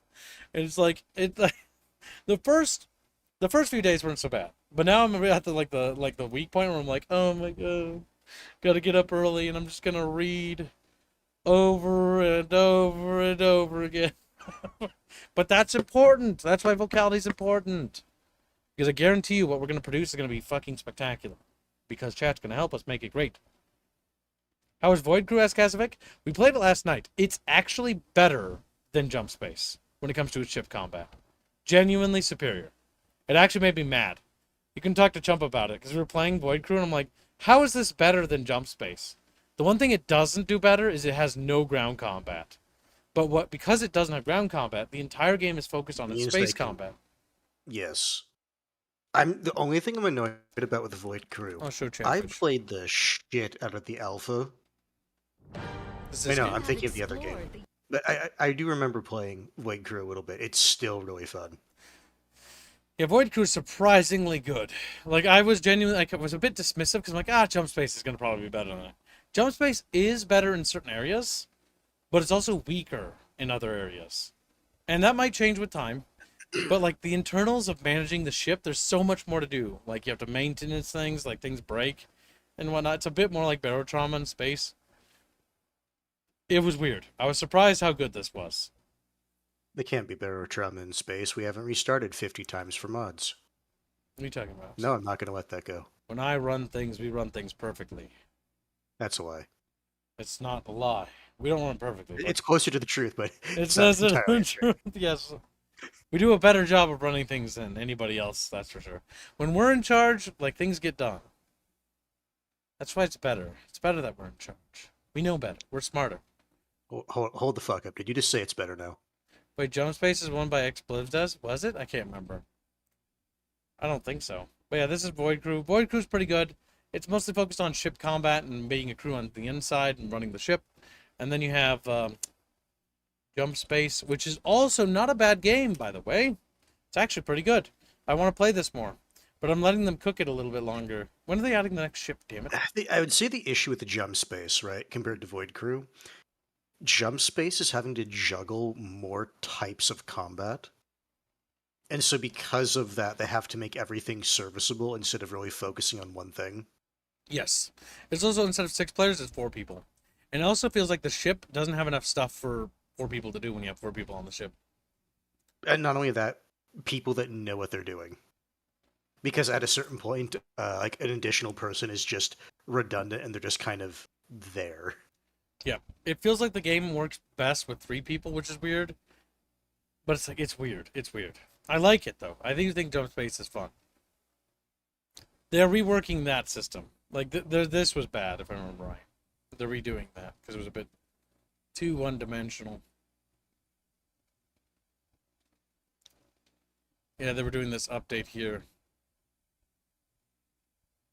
Okay, yes. You know, I'm not watching it. It's on an hour, and I'm like, no. I'm gonna say you saw the length, and it's like, yeah, no.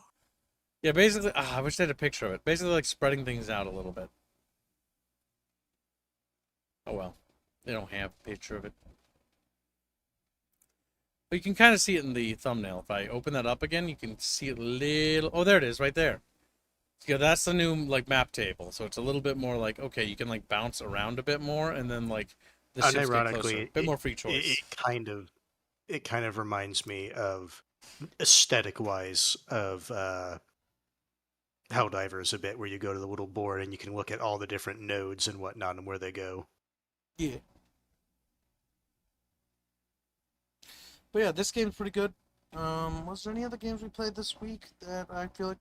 Yes, there was. There was Masters of Albion, but was there anything good besides that?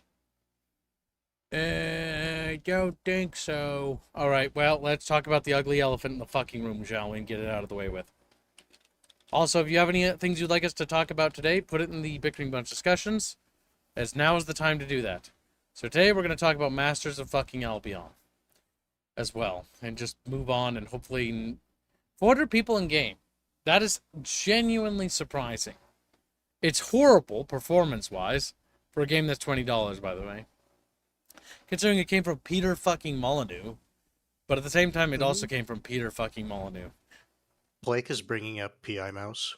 Or Mouse Oh, PI. yes, Mouse PI. I don't know why I completely spaced that game. All right, you know I what? know why I did. It's because I've been busy. We're going to get through the Masters of Albion first, because it's the first thing. So Masters of Albion is a quote-unquote god game. Now, that is a fucking lie.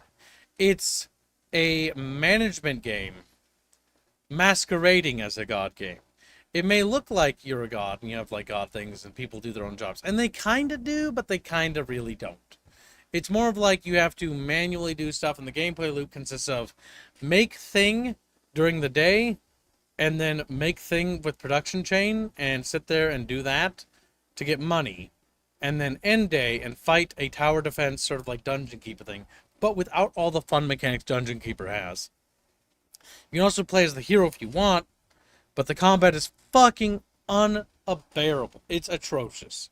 It's actually atrocious. I'm actually, like, I wanted to be nice to Peter Molyneux, you know, with his last game, because this might be his last one before he dies, but, like, I can't in good consciousness lie to you. So, it's fucking terrible. And it makes me sad to say it. Oh, God. Oh, it's fucking bad. Like, it's so bad that, like, I genuinely don't want to play it again. The only reason why I'm going to keep it on my wish list, which is to check up on it, is probably to see how it died. Just like I did with the other game. But yeah, it was not a pleasant experience. I tried to give this game the benefit of the doubt. I tried to be like, okay, what if I pretend that Peter Molyneux hasn't lied to me 8,000 times? What if I pretend 22 Cans has, you know, not fucked up every game they've developed? And just give them a blank slate chance. They don't deserve it. They don't deserve it. But I'm going to just do it just to give the game a shot, because I would love there to be a new God game. This game has the God game tag. It shouldn't. It's not a God game. It's a God game implies something like you influence the world. The best example would be like Black and White 1 would be an example of like more of a true God game. Black and White 2 is a God game light, where it's you can do that a little bit, but you kind of have to hyper-manage your people. And you have to get more involved with your people than you do in 1. And so it has less of that factor going on. Here, that doesn't exist. Here you just hire people to work at places, and they'll just do that job, and that's it. There's not like a native population of like, oh, this person like occasionally has kids, this person does that. There's no population simulation mechanic. You just hire people at a tavern, and you hire people when you build new houses. Those houses have to have more bedrooms, and that's what determines how your population goes up. And to be brutally honest with you, this game sucks ass. And I want to say that like, oh my god, I can't believe it, Peter Molyneux. He's done it, guys. He's made it. He's made a game it sucks. It actually just sucks. And if he cries and tries to apologize again, I think I'll blow my brains out. I think I'll blow my brains out. It's bad. It's not good. It's not like the worst game ever made, but it's a bad game. And it begs the question, does this game have a future? And when I think about the disjointed gameplay loop of the gameplay loop, again, close your eyes, chat. It's broken into 3 quadrants, unless you're driving. Keep those eyes open. First quadrant is during the day. You take orders. You take orders and you put them into a factory. When you put them into a factory, then you create the thing, design it to do its specification, then you produce it, and then your little guys build stuff. And you can also build new houses and buildings and stuff, and there's a lot of customization options to its credit, which is good. And that's kind of cute. Then you can also explore and activate other towers to expand the map and what you can control and influence during the day. And that's kind of it. There might be some quests occasionally, but they're usually very tedious and very boring quests. They're not very good. And the second part of that gameplay loop is dungeons, which are kind of sparse. Where you take a hero and you run around and you fight things. And that's fucking horrible. That's genuinely unbearable. It's not just like mid or bad. It's fucking ass. It's a DPS race where you just click the button. You can block, but there's really no point in doing it. And you just swing as fast as you can to kill them. And it's kind of like a Majesty where you get like heroes and they like patrol stuff. And you have to set where they patrol. And you build towers, sort of like Dungeon Keeper. But there's not a lot of fun engaging mechanics with the like night sieges by the undead. The night sieges of the undead feel kind of like a chore. And the longer you play this game, the more everything you do feels tedious and like a chore. And that's not a good sign. Black and White 2 has the same problem, by the way, where sometimes it just feels like a bit of a chore that you're doing something, but there's other things to like offset that chore feeling that kind of feel good. Black and White 1, it was a lot better as a God game, and probably is the best God game probably ever made. And the worst part is just a beta. There's like 2 is. But yeah. It's not surprising that Peter Molyneux put out yet another game that is has some neat ideas but is aggressively mid. Yeah. Cool concepts here. If this was executed well, like the thing is, conceptually speaking, the game is basically nighttime Dungeon Keeper, daytime Black and White Light with like sort of like factory management, and then like hero combat exploration for like going to new territories. Conceptually, that's really cool. Problem. That's 3 different games in one game's body. 22 Cans doesn't have a lot of money. They're self-published for this game. They do not have the finances to produce 3 games in one game's body. You need to commit. I think they probably should have either committed to the God Sim thing, but God Sims are really hard to make. So realistically, you know what's easier to make? A Dungeon Keeper game. Would have been easier to make a Dungeon Keeper game, in my opinion. Dungeon Keeper is fucking amazing. One of my favorite Bullfrog Studio games of all time. Along with Magic Carpet. Fuck, I love that studio. Thank you, EA, for killing them. Really appreciate it. But yeah.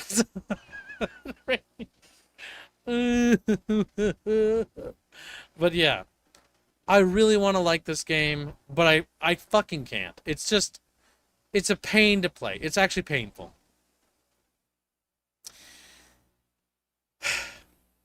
That's all I have to say about it. All right, moving on to the next game. Do you guys have anything to say about this piece of shit? Nah. No, because I wasn't able to watch your gameplay of it. I just knew that you didn't play it for long, so that told me what I probably needed to know about it. So this game is a boomer shooter. If you're not a fan of boomer shooters, this isn't going to change. It's not going to change your mind. It's not going to change your mind in the slightest. However, if you like boomer shooters like me and you like old school shooters, you're going to like this game a lot. Not only going to like it, but the art style for it is fucking phenomenal. And the music and... Tell. Yeah. Honestly, you can tell they had fun with the animations. Oh yeah. Yeah, no, the game is genuinely fun. I want to play more of this. Some falls don't begin in the sky. I'm actually not looking forward to beating this. The sky was just the exit wound. Hey, watch it. Welcome to public transit, bub. It didn't seem like much at first. Wasn't even sure it was a case. This, Mr. Pepper, is the big one. Something within me, I don't know, old instinct maybe, said turn back.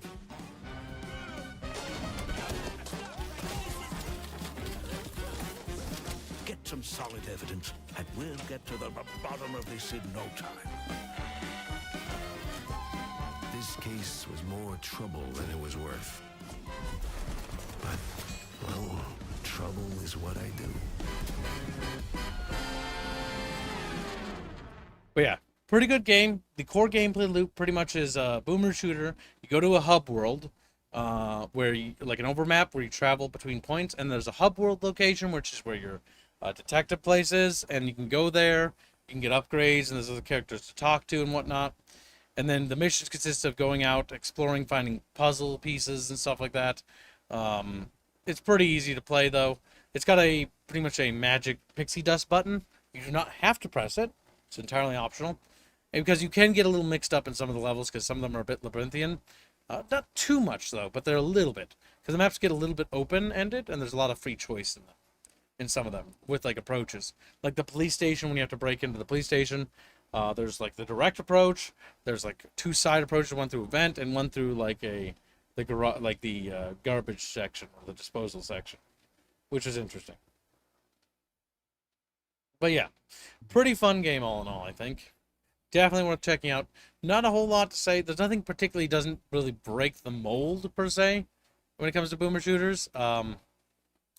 It's entirely sold by its music, its style, its thematic, and its overall design. And it very much embraces that 1930s, you know, sort of Mickey Mouse sort of vibe, but like adult sort of like feeling. And that's kind of like the entire focus of the game, in a nutshell. Yeah, it's a cute game. The animations are phenomenal. It seems like it's doing pretty well, regardless of what some really stupid people are saying. What? What people saying? IGN. Oh, oh yeah, IGN gave it like a 6 out of 10 or something, didn't they? Yeah, it's like, all right, tell me you don't know when you're looking at art when you tell me, like, Jesus Christ. Yeah. Is the game a 9 out of 10 or 10 out of 10? No. It's probably like an 8 out No, of 10. but it's good for what it is. Yeah. It's obviously great big game. selling point is going to be the art style and the animations.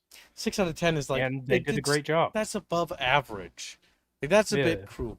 Like, this game is entirely sold by its style and its thematic, which means that at minimum, if we're giving it a numerical score, which I find those kind of insulting, 7 out of 10.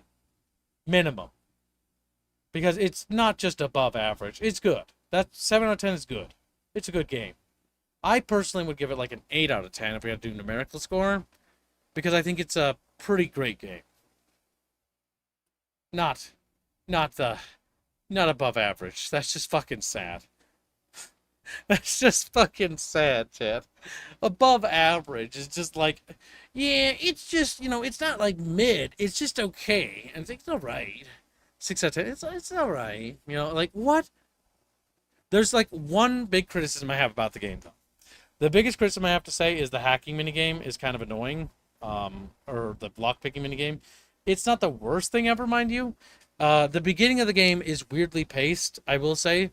If you play the prologue, don't immediately get tuned out by the prologue.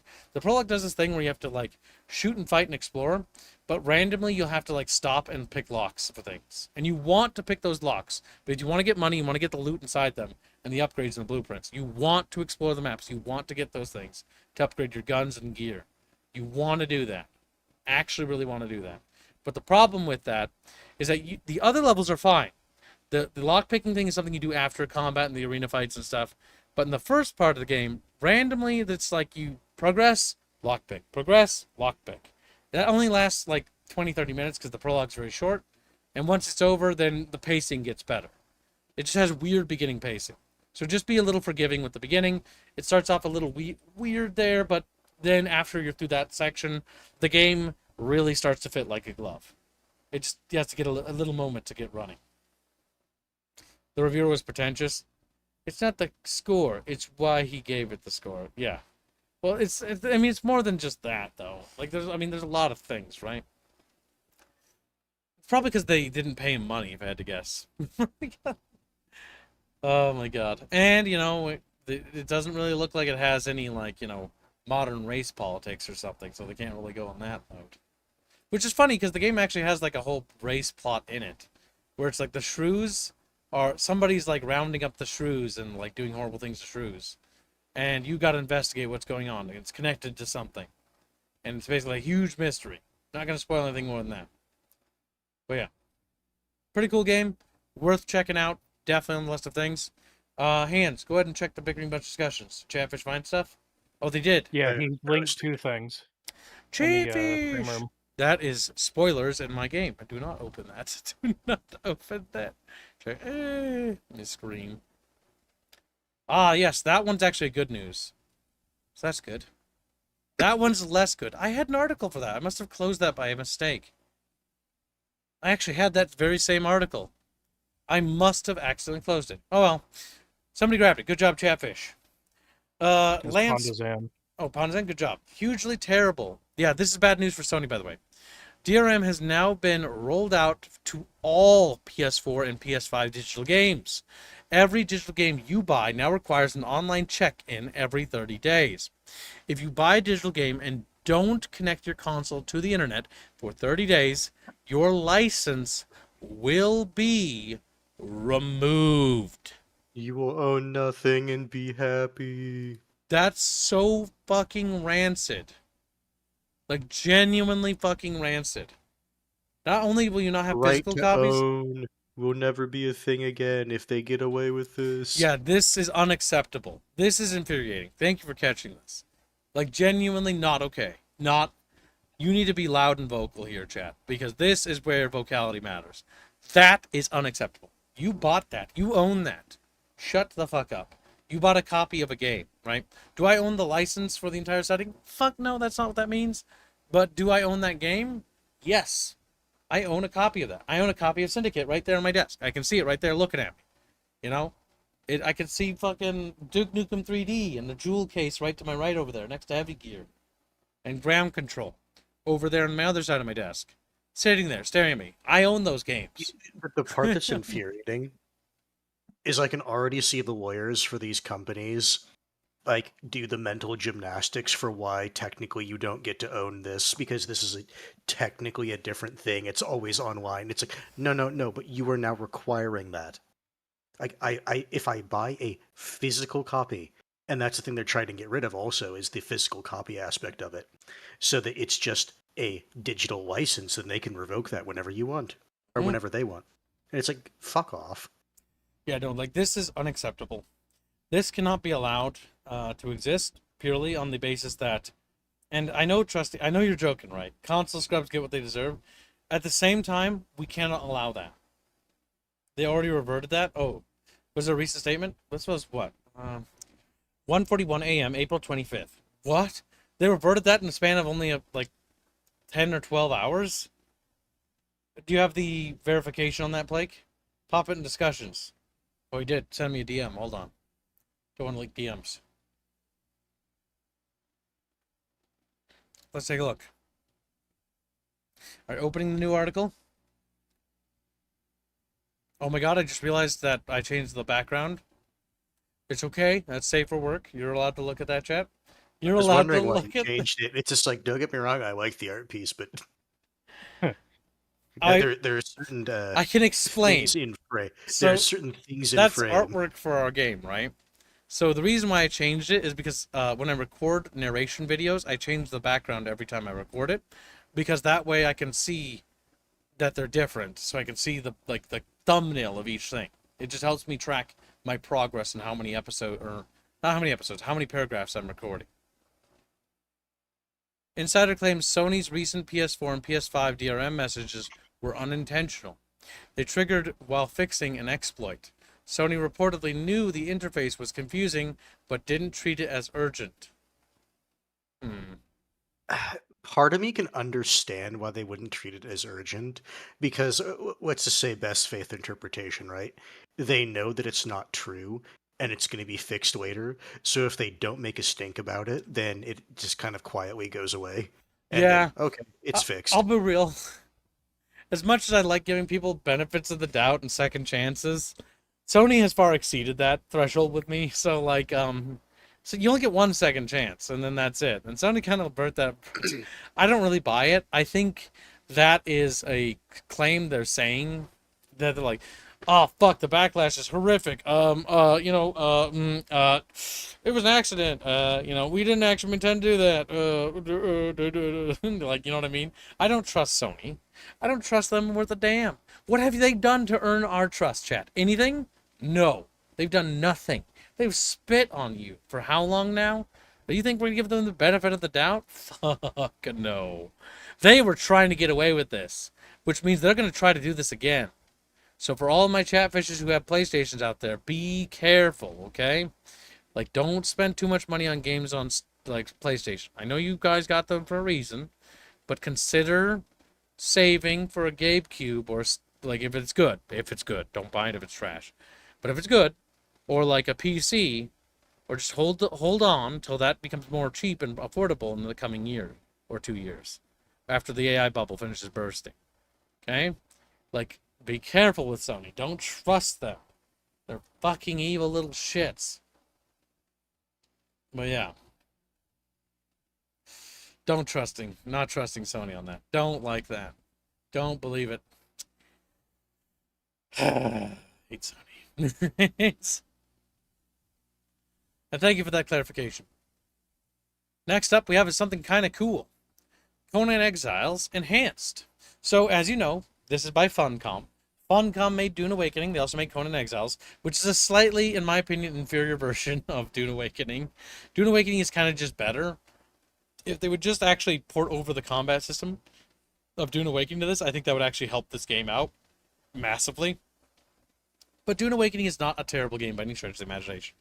It just has mediocre combat, but it has pretty damn good, like, building system. Like, building stuff is fun in it. So, let's read. Conan Exiles Enhanced is a massive free upgrade arriving May the 5th. Brings enhanced visuals, better performance, and more integrated world to the acclaimed survival game, all for free. So it's a free update. So greetings, all Exiles. We're excited to announce Conan Exiles Enhanced, a free massive visual overhaul of Conan Exiles, launching on the game's 8th anniversary, May 5th. Developed in collaboration with Inflexion Games, this upgrade brings 8 years of incredible content into a fully modernized experience featuring dramatically improved visuals, enhanced performance, and cutting-edge rendering technology powered by the Unreal Engine 5. And I'm not a big fan about the Unreal Engine 5 thing, but it just means everything's going to have like a yellow tint. Ugh. Either way, with the advanced capabilities of Unreal Engine 5, Conan Exiles enhanced targets, smooth 60 FPS gameplay across low, medium, high, and ultra settings on most PCs, while also delivering strong performance on Steam Deck, revitalizing the brutal world of Conan. This update breathes new life into the brutal world of Conan, offering deeper level immersion for both newcomers and long-term veterans. For the first time ever, players can freely travel between the exiled lands and the Isle of Sipta. Basically, just like Dune Awakening, where you can travel between the zones, they're porting that over here. So they're basically taking a lot of the things they learned there and adding that here. That's actually not a bad thing. The two regions are now unified into a single experience, allowing players to explore both without choosing one at the start of the game. In multiplayer, any server can now support both maps simultaneously, massively expanding the playable world for those who own the Isle of Sipta expansion. Along with the visual overhaul and integrated world, the update also includes multiple characters per account and a revamped user interface. Current players will be able to transfer their saves from Unreal Engine 4 version into the new Enhanced Edition as well. An anniversary gift. Conan has been the heart of Funcom for nearly 2 decades. Yeah, it's pretty much what gave them the finances to do Dune Awakening. And with the new enhanced upgrade, Conan Exiles continues to carve its legacy in video games, said Chief Creative Director Joe Bylos. We know these upgrades are often sold at premium or released as a separate enhanced product, But we wanted to offer this for free to fans, past, present, and future, as an anniversary gift and a token of our appreciation for their support. We are so proud of this game and the work our team has put into it over the years, and we want this upgrade to breathe new life and energy into the game for a long time to come. So yeah. Let's see, can we look at the picture? What does it say? Upgrade to Unreal Engine. You can travel between Sipta and the other world. So that's the thing as well. Out of Sipta and the Exiled Lands, which is technically third zone. Support for 3 characters. Craft and build from storage. So you can now build from storages. Okay, so just bring upgrades over there. Enhanced endowment slider. Alright, I mean, not necessary, but alright. Alright. They're just making things more ridiculous is all they're doing with that. Yeah, pretty much. And that's just 18 years of things. Major gameplay features. Yeah, these are the things that the game already has. So yeah. It's a cute game. We will probably actually try this and see how it feels. Conan Exiles is quite fun. Matthews, that should answer your question. He has never played any of the Conan games despite being a fan of the setting. Is this game any good? With a community, it is. Solo, not so much, in my opinion. We'll do a Chatfish event where Chatfishes will become little barbarians together. And then chat can try it. We'll all try it as a community. I think that's what we'll do. It's going to have day 1 modding support. Several popular mods are ready to launch with a refreshed dev kit. That's good. Reduced client size. This is the big thing right here. Reduced client size. The client size has been reduced to just 40 gigabytes, 1/3 of its previous 120 gigabytes, making it a much more accessible option for users with limited storage space. Quality of life improvements and bug fixes, save transfer support, day 1 modding support, enhanced crafting and building. Crafting takes ingredients from nearby storage and follower inventories. This is just Dune Awakening quality of life arriving here. Revamped user interface, cleaner menus, improved navigation. Basically, if you like Dune Awakening, you'll probably like Conan Exiles. Dune Awakening is the superior game, and probably always will be, in my opinion, because it's just got more advanced and more meaningful mechanics than Conan Exiles ever had. But Conan Exiles is basically, think of Conan Exiles as like a, yeah, I mean, that is what it is. It's the game they made before Dune Awakening. It's not necessarily bad, but you can definitely see that they learned a lot from it. Hence why Dune Awakening is a lot more, like, refined. But it seems like they're trying to bring that in line with Dune Awakening here, which is a good thing. It also is good because they brought in a second team to support this, which means the primary team is probably still working on Dune Awakening, which is good. Treasure notes $5 says, so my characters are saved per account. Hard for me to get into Conan Exiles due to server wipes, deleting my characters on servers I go on for Conan. Whoa. You can host your own server in Conan, Chow Chow. Yeah. I've never gone on public servers in Conan Exiles because I always thought that'd be dumb. Usually because you run into one of 2 problems. Either you run into a rampant like hacker community on that server, or it's just a really cringe server, so you just don't want to be there. Will the update be released on other platforms console? While there are no current plans, we are considering bringing the update to Epic Games Store and Microsoft Store and Xbox and PlayStation platforms later. Yeah, probably later. There'll be continued support for Conan Exiles UE4 version. The UE version will remain available as the enhanced updates out. Receive necessary updates to address critical bugs. Yeah, they'll still be supporting with patches and stuff. But it will not receive any major content updates. I mean, to be honest, I don't expect Conan Exiles to receive any major content updates anymore. This is actually a big surprise that they're giving this. And they're probably doing this to get people back in and do repair. Because they've basically been on a repair arc ever since Dune Awakening, where they dropped the ball at the end game. And Dune Awakening is in a better way. Which means after this, we can expect probably the big expansion or big update for Dune Awakening to follow this. So this will be nice to play to hold us over while we wait for Dune Awakening's big return. Because don't forget, the new Dune movie is on the horizon. Regardless of whether it's shit or good, it doesn't matter. Because there is new Dune movie, you can bet your little chat cheeks that fucking Funcom is going to put out something big to accompany it. So I'm expecting a huge expansion for Dune Awakening. It's probably going to overhaul. And considering they're already hinting at massive overhauls with the private servers becoming a thing, I will hope to see, and I really hope to see, Dune Awakening see mod support. With mod support, I think Dune Awakening will become absolutely beautiful, beautiful video game.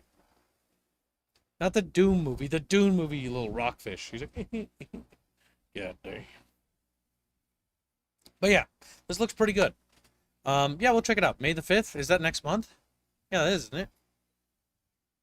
Yes. It usually goes April than May, so yes. All right. I don't know if we'll put together a thumbnail. People can if they want, but you'll have a tight window if you want to. It would be cute to have a thumbnail, but we don't need it. So yeah, we'll stream this May the 5th. So be sure to get ready to download this, and we'll do like a community server, and we'll give it a shot, and then we'll all play it together. Brett says the eternal cycle of we're so cooked and we're so back. Ah, yes. Don't you love that with like games like Look, that until rely I on can play as a content thinking support? machine, we're still in the we're so cooked. You and your thinking machine. The thing is, Dune Awakening, like, and Grubber Rat raises an excellent point there. Oh fuck! You reminded me of another game we almost completely forgot to talk about. Thank you for reminding me of that. But yeah, Grubber Rat mentions the eternal cycle of we're so cooked and we're so back. Yes, this is unfortunately the case with games that have continual life support. Now, while continual life support is a good thing, the issue with continual life support is it means that changes may accrue, right? Or happen. These changes might be not necessarily good. So what might be like, oh, the game's in a really good state, and then they make changes, and it's like, oh my god, they've broken Literally. things. No, like, you can literally just point to WoW and WoW's development history over, World of Warcraft is that in a nutshell, yes. like over all the years they've done it, where there's different groups of people. It's like, no, this was peak WoW. No, that was peak WoW. Yes. And then you get to now where it's like, okay, generally what they had before was better. Everybody's in agreement that regardless of whether you think Classic, Burning, or Wrath, or even Kata or Pandalands were better, everybody agrees that that era is better than the era we have now. Those eras. Because the era we have now in WoW is completely unacceptable. It's fucking terrible. Gameplay-wise, is World of Warcraft bad? No. But the issue is that an MMO is more than just gameplay, isn't it? It's the community, it's the people that play it, it's the story, it's the world. And the issue is while you have acceptable gameplay, you fucked up everything else. And so that's now no longer acceptable, is it? One good thing cannot keep the ship afloat, right? The Titanic has several compartments flooded with water. Well, those other compartments don't have water in them. Yeah, but they're being dragged down. Yeah, but they're being dragged. The whole ship's going under, boys. It doesn't matter. Gibbs and Co.'s opinion on the recent Helldiver 2 Warbond drama? I have not been following. That's what we'll be talking about next. I wanted to wrap up my thoughts with the Funcom stuff. Funcom is a company that their games had a history of mediocrity. They've definitely gotten better. And they show signs of improvement. And Funcom seems to be listening. Both because I've been following every one of their posts and stuff like that, adverse to Arrowhead, which seems to be doing the complete opposite thing Funcom is doing at the moment. Whereas Funcom is listening to feedback and readdressing problems. For example, Dune Awakening is not only reversing the PvP decision, private servers are going to be a thing. Not only are they reversing that, the dungeons and stuff are no longer going to be mandatory to have PvP as an option. PvE is going to be the focus going forward. Not only that, but the Deep Desert is being overhauled for PvE focus. Again, Dune Awakening, taking steps. They've made several announcements, I've read their posts, and their actions speak louder than their words, but their actions reflect their words, which is good. Unlike Arrowhead, which we'll talk about in a second. The elephant in the room, as it appeared again. But yeah, so when it comes to Funcom, Dune Awakening is something we will be getting back into following the private server release. I would urge you all to get ready to play it again. But before that, we're going to be doing Conan Exiles with the community on May the 5th. So if you'd like to participate in Conan Exiles, make sure you get ready to install. Do not install the one that's out now, Chad, if you have it. It's pointless because that version isn't the one that's going to be the one, you know. Just as a reminder. Don't get too excited. But yeah. So that's the order of events. We've been playing Conan Exile, or not Conan Exile. We've been playing Dune Awakening on the side, in the Discord after stream, every couple of nights or so, every couple of weeks, just to feel it out. And everybody's pretty much in agreement that the game is a lot better. And because that's resonating that loudly, that means we will be doing a return. But we're going to be waiting for the private servers before we do the big community return. because we're just going to be done with public server stuff. I don't want to deal with that crap anymore, to be honest with you. Mostly because the petty dramas from other guilds and the stupid stuff. I just don't care. I just don't care. I just don't care. Don't have time for them. But yeah. Probably haven't said the Amazon thing yet. I don't think so. Post in the Bickering Bunch discussions and send it. But yeah, so next up, let's talk about the next thing. So Arrowhead. Arrowhead is, they're a company that make good games. They do. However, they have some problems. Helldivers 2 is a really solid game. The gameplay loop is great. The enemies are a lot of fun. The gameplay is solid. But there is a problem, and this problem is worth talking about. It's a problem we've been talking about for quite a while. Now, this new war bond basically is doing exactly what I predicted. I'm not even fucking surprised. I mean, we called this shit ages ago. We've been saying this for years now. I don't know, a year now.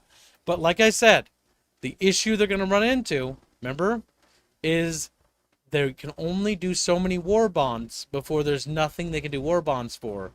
That's why they're going to expand to doing vehicles as well. Vehicles are going to naturally be the next thing to add because that's the way things are always being added. The issue the community has is that this is annoying. This is kind of cancer. The content that they make is fun. This stuff probably will play fun. I hope, right? It'll probably be fun. The new mechs will be good. But, hold up a second. The issue is that there's no free content. We used to get free content from doing missions and operations. Now we don't. We used to get a free war bond when the game came out. Now we don't. Everything is paid content now. Everything is paywall. Everything is paywall. That's what I was going to basically say is like the issue is when we started playing, there was the main war bond and then like 2 or 3. Now when someone joins as a new player, how many fucking war bonds do they have to pick between versus like, okay, like which one do you need to get because this one support stratagem is absolutely necessary for like mid to high level play versus like, oh, I just think this outfit looks cool. Yeah, not Like, only it's are not they a proposition anymore.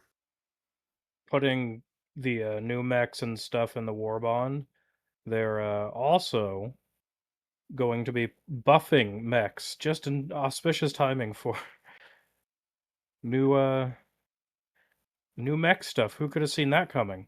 Curious. What did the developers mean by this, Mabu? Yeah. Because I'm not gonna lie. Like, even though I was one of the people that was there near this, I'm not gonna say the start, but near the start, like, I'm already got to the point where I've gotten massive Warbond fatigue. Yeah, I've been Same. there from the beginning too. Like, I was there day one when the game launched, and I did not expect this game to be good when it came out.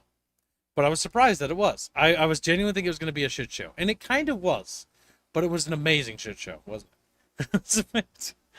And one thing I must say is, while I love Helldivers 2, and I still enjoy this game, and I do want to play it again, I'm kind of sick of war bonds. Like, I'm the more they release, the more sick I get of them. The more tired I am of them. I'm just tired of war bonds. I'm tired of war bonds. I'm tired of them. I would like, I don't mind if they do like a free war bond, like they did in the initially with like tons of new items and toys and stuff. But notice how they never do any of the events where we unlock gear or anything anymore. Like, none of the events have given us anything. We don't get nothing from doing them anymore. It just feels like the game's on life support half the time. It also doesn't help, even if you set aside the Warbond stuff, right? They've been doing a lot of stuff with like the major order storyline stuff that's just been kind of rubbing the player base the wrong way. I would never say I would never return to Helldivers 2. It's one of those things where I'm going to play this game again, but I'm no longer putting this in my prime. I'll be real. I'm not going to put this in my prime time stream hours. Helldivers 2, I'm still going to stream this game. I'm taking a bit of a recess from it right now because I'm all hell-dunkered out. I do want to play it again, but I'm going to put it in my secondary stream time slot. And I will still play it. So for those who still want to play it with me and stuff, we're still going to play it together. But it's going to be a later in the day stream thing from now on. At least until something major happens. If they do another Super Earth Siege thing and it's as cool as that was the first time, then it'll probably take prime time. But until I see something worth it taking primetime slot, war bonds, in my opinion, don't justify that. And I still do actually like this game. I might not be like in the majority or whatever, but I still genuinely like Helldivers 2. I love the gameplay loop. But they need more customization.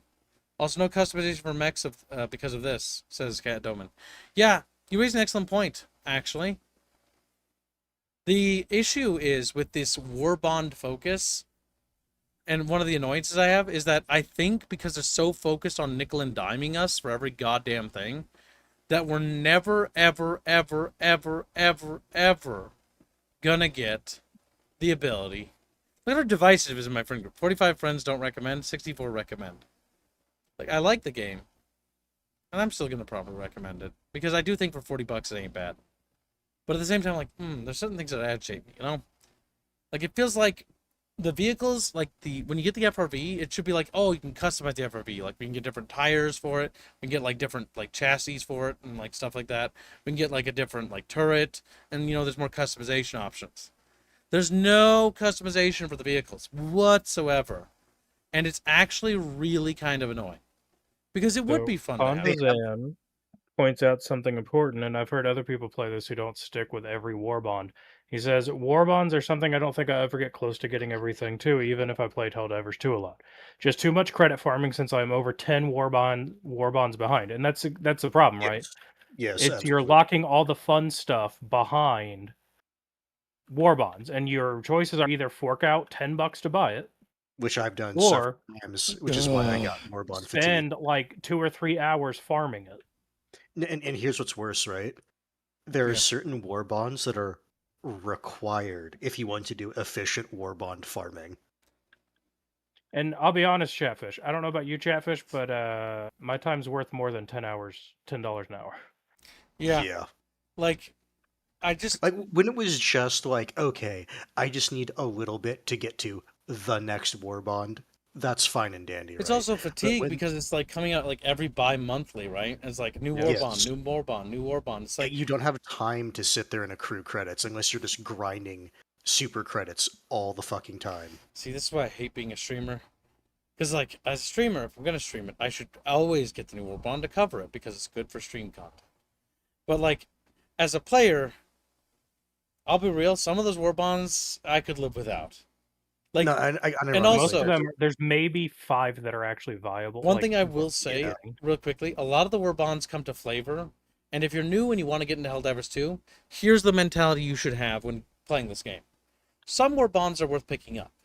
Some war bonds are your playstyle. Others are not. And if you don't think it's your playstyle, just skip it. 90% of the war bonds, 90% of the war bonds you can skip. The cowboy one is entirely a flavor one, right? The one with the dress and the bayonet is also a drip one. You don't need that one. You don't need it. You don't need that. You don't need like several of them. Now, like the teleporting backpack, if you want to grind, that one is kind of required. Yeah, like some of them are like, oh, this is good. But like realistically, if you look at the war bonds you actually need, you can probably remove almost like 70% of them entirely. Like in terms of like you don't really need them. I mean, honestly, you could probably get away with only getting none of them actually. But like some of the items that's also true. He says the problem is people can't know because there's no way to test anything. Absolutely. There is no weapon range. And this is something that I thought they should add for a while, is a weapon sim area in the ship. The ship is big enough for them to have a firing range where you test guns. I wouldn't even mind if they want to like have you like pay like a little bit of like your regular credits and some materials to just put a testing range on your ship. Yeah, that's sure, whatever. Not? Like I mean, it should just be on a ship for free, honestly. But I agree, but it's like even if they did do that, it's like just for a way to actually try out the weapons of the different war bonds. Yeah, the Halo and Hellgas bonds are entirely, you only get those if you want the armors. Like that's really it. Do you like Halo and do you like Hellguns from Killzone? Struggling there. Yes. No. Then you might just want the drip. And also, it is still a goddamn travesty that the fucking Halo shotgun is just medium pen. Jesus Christ, it should be heavy. Yes. But yeah, I like Helldivers 2 still. I still like this game. However, the complaints people have are entirely valid. Not only are they valid, The developers are incredibly blind if they don't recognize this issue. They need to stop making new war bonds. I'm sure that this war bond, when I looked at the items in it, the mechs look like they'll be fun. Like, they genuinely look like they'd be fun. But you know what annoys me? I wish I didn't have to use It's a super new credits to get warband. them. Yeah, it's a new war bond. That's the issue. The guns, I'll be real, I think I could live without. This has been an issue for the past like 4 or 5 war bonds. So Actually, one of them is a gun from the first one, the support weapon. the That's rocket launcher. that was one of the meta. No, the machine gun. Oh, that one right there. No, up one. Yes, that one. No, that's the one I was saying. The rocket launcher one. It's not a So- rocket launcher. It's a multi-barrel machine gun. Yeah. Okay. It's based off of the real-life Metal Storm weapons platform. Okay. It was one of the meta support weapons in the first game, but I kind of have a similar mentality as Gibbs. Is I really like Helldivers 2. However, the devs' refusal to actually listen to any kind of criticism or feedback. Like I think what the hell's that? The fat guy that keeps doing all the damage control for them. That doesn't narrow it down. Pilestad or whatever. That sounds like the guy that Uh, was. he was apparently in their Discord going on about just wait for all the things we're bringing. It's like, bro, you say this every time as damage control. Yep. Just wait. People have waited. Where are the Like, clans? Where, like, you've taken... Yeah, where like, are Oh, the that's clans? entirely a scrapped thing. Yeah, I know, Yeah, right? where's the clan station? Or hell, I'll even settle for like a battle cruiser for like a clan, right? Yeah, there Because should be the something. problem is they're so limited by the engine, and as we all know, they're trying to separate from The engine, Uh, yeah. well, no, they're trying to separate from Sony. So, like, Up to, at yeah. this point, it does seem like the game is very much just on maintenance. Yeah, it They're seems just like doing maintenance stuff to keep a trickle of income. the thing is, well, I mean, this thing's got to be printing fucking still candy. But still, Oh, it will. the thing that they got to do is they got to... Where's even the APC? Oh my god, don't even... Oh, where is it? Like, it takes them Oh, ages gosh. to release one vehicle, and it's like, oh my And god. it's because they can't balance it, so they just keep pushing it back. So It's never okay gonna for it get to be done. powerful. For God's sake, let us be powerful. Okay, we won some Your missions. entire game is a power trip fantasy game. Is Oh, it and that's the other over thing. because we won? God for And then- fucking bid? And then that's the other thing. The disconnect between what they think the game is versus what the player base thinks the game is. Where it's like oh, it's grunt fantasy. Everyone should be dying in it, but it's like, no. Helldivers are special forces. Like, you can And, you meme know- on them. You can meme on them all you want. That's fine. But Helldivers are special forces. They should be powerful. The funny thing is, modders have already created systems to modify and customize vehicles. In the game, Yeah, yeah. it's kind of ridiculous. Modders have also created multi-faction fighting. Yes, I've already seen so it. it's when possible Bungie- in engine. Yeah, you- So they can no longer use that as an excuse, Yeah, they can't. even though it's a dead engine. I mean, okay, you want to know what the real thing they should do? They have gotten so much goddamn money that they should hire a studio to start setting up a new engine. And then keep developing this one, but then be ready to port it over to the new engine. Because I think they we need to actually get off looked the at Stingray. this They need to- a couple bunch casts ago, or maybe it was a fireside. I don't quite remember. They've made, like, in terms of just what Arrowhead's pulled in, they've pulled almost 400 million from their cut of Helldivers 2. Yeah, they can easily afford an engine. An engine's like a couple mil. Maybe 10 million at most, right? Like, maybe 12 million or 20 million if you're going absolutely crazy. But, like, you're going to have a game engine. And guess what? Now you have a new robust game engine that's handcrafted. That to is custom literally made. be for this style of game. You can open so many doors. Screw with 5 Helldiver drop teams. Now get your entire clan. 32 fucking divers going on one mission. Because you built a custom engine for this shit. Now you know And what you're doing. Catfish. If you're familiar with any big, ambitious like projects in the gaming industry, you know they all go custom engine because the engines out of the box don't support what they need them to do. By the time they're done tinkering around with them, they've basically made their own fucking engine. Yep. And not to mention, the downsides of using one of the big engines is that, okay, we have an issue with one of our things. Okay, file a report to Unity or Unreal. All right, it's in their log, and guess what? They delete those logs to clear them after a while if they don't get to them because they're not big enough. And so they might never address your issue. Path of Exile is trapped on whatever engine they're using, and no matter how long it is, like NVIDIA, or it's NVIDIA will not release a driver update to fix their problem. If you're relying on other large third-party corporations, they don't care unless you're like a big client like Microsoft. Doesn't matter. Path of Exile pulls in like shit tons of money. But does it matter? No. NVIDIA don't care. And so it's like, okay, if they don't care about a company that size, what makes you think they're going to care about, like, your game or your project? They aren't. They're going to give a shit about you. Sniper Commando says, do you think they're pulling a Gearbox and siphoning off most of the money / dev time for their other game? Well, I don't know if they're siphoning money per se, because it's their profit they're making based on their contract with Sony. Yeah, it's their money. But it's very obvious that most of the people that did work on Helldivers 2 are now on whatever their other project that they're working on is. Yes, they are working on another project. They've been public with this. They're working on another project. It's not necessarily siphoning off the money, because usually the profits that you get from a video game, usually historically in gaming, the profits you get from a game will go towards the next game you produce. That's usually how that goes. Now, with live service games, it's a bit different because they actually have a lot more active development because they're live service and they're getting continual support, meaning that new content is being constantly added to the game, which means at the end of a live service game's life cycle, on paper, a live service game should eclipse the size of a pump and dump game that gets like occasional expansions like Deep Rock Galactic.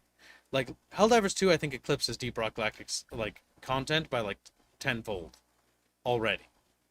In terms of all the stuff you can do and all the various like variations of things you can do. And theoretically in time, it should eclipse it by 20-fold by the end of its life cycle. Because unlike Deep Rock Galactic, where it gets slow expansion support, Helldivers 2 gets continual large content support. Now, some of that content isn't recyclable, right? Like, for example, those certain missions that just disappear forever, like, that's waste content. Like, that doesn't even get added to the content pool. That just evaporates after it's done. Like, well, they're trying to rotate those back in. They're trying to reboot the TCS stuff for the Terminids. Yep, but, like, for example, when they add, like, the Super Earth cities from the Super Siege, that became standard content that was added to everything, which helped the game. For the Mega Cities. And then they added the Mega Factories, that became content added to everything. They added the Hive Worlds, that became content they added to everything. So it became like, okay, that was content that was more useful because now there's more variations now.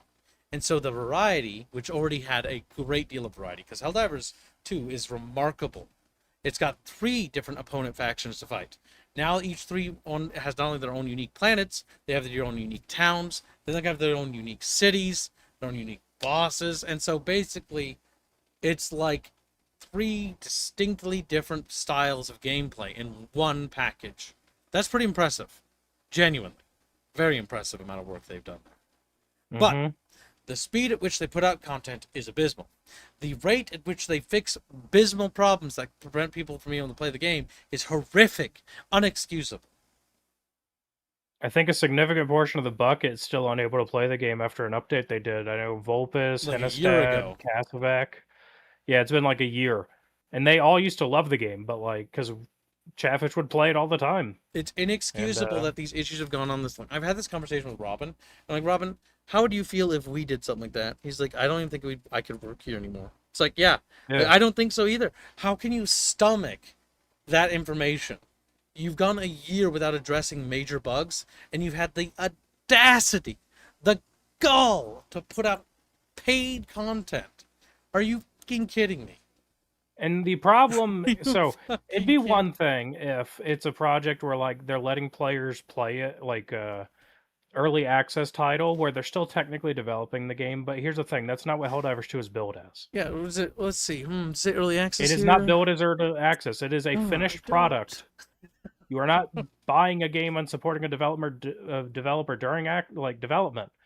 You are buying a finished product, and it does not play like it for a significant portion of people. Yeah. Does it say anywhere on the Steam page right here, chat? Do you see early access anywhere? I don't. In development, no, nothing. It's out. It's retail. It's done according to the store page. It's good to go. Ready to roll. Doesn't feel like that for some people who can't even play the damn thing. Absolutely infuriating. It pisses me off to no end. And if they can't address that and they refuse to continue to address that, it's just killing my... Like, I used to play Helldivers 2 all the time in my spare time, whenever I had, like, spare time to stream, do bonus streams. Now I only do it when there's, like, new content. And it's honestly because they're pushing me away, is the reality. Like, because you push my friends and my chatfishes from playing the game. Like, it's like, I want to play with my guys. I don't want to... Like, you know how much, like, I love, like, playing the game and then seeing, like, one chatfish go, like, I wish I could play, but I can't because it doesn't work. Like, it just like, oh, yeah, that's right. We can't play this together. We can't play this together because you don't let us. I only touch it for stream stuff now. I don't touch it in my spare time. I have too many other games that I'm wanting to either play or go back and play, so I don't touch it anymore, really. They need to fix this shit. Which is a shame. But, that's the, decision Arrowhead's decided to go with of dangling stuff in front of their player base who has supported them. And instead of actually, providing proper technical support and fixing issues, they just, hire awful community managers that just ban anyone who criticizes the game. And then they just sit there and go, oh yeah, but wait till the in-game stuff we're coming out with. It's like, what? I don't care about that. Your game's in an unplayable state for a significant portion of your player base. Like, they can't even play the game. How many chatfish have said I'd love to play the game, but it literally crashes my computer? Yes. Genghis, we are back at this port of Helldivers 2 again. Helldivers is so Jover again. We are back at this point yet again.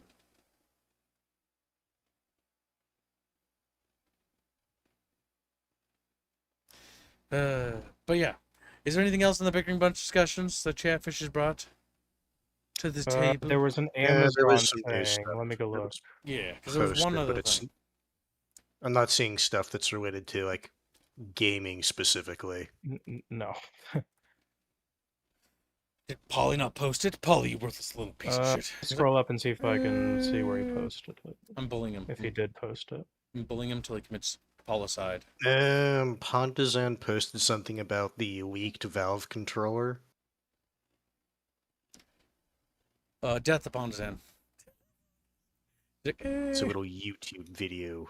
I don't really want to watch other people's content on my channel. Yeah, that's why I say. That's what I'm just saying. It's like it's just a so thing. So TLDR, it's basically somewhere around $99 US. So we'll see. I'm not gonna lie, this is a minor tangent, but every single time I see this picture, I smile because I remember Show reading about it. Brain implant hooked up to control VR headset. Oh, that's kind of cute. Foxy wanted me to look stuff up. Who? Foxnix? What the fuck is Foxy? I don't know any chatfish named Foxy. You mean Foxnix? I'm pretty sure I at least know the guy he's talking about. I just forget his actual username. He's a worker. You mean Foxnix, right? No, there's the other one. Oh, the little guy. The little lurker dude. Yeah.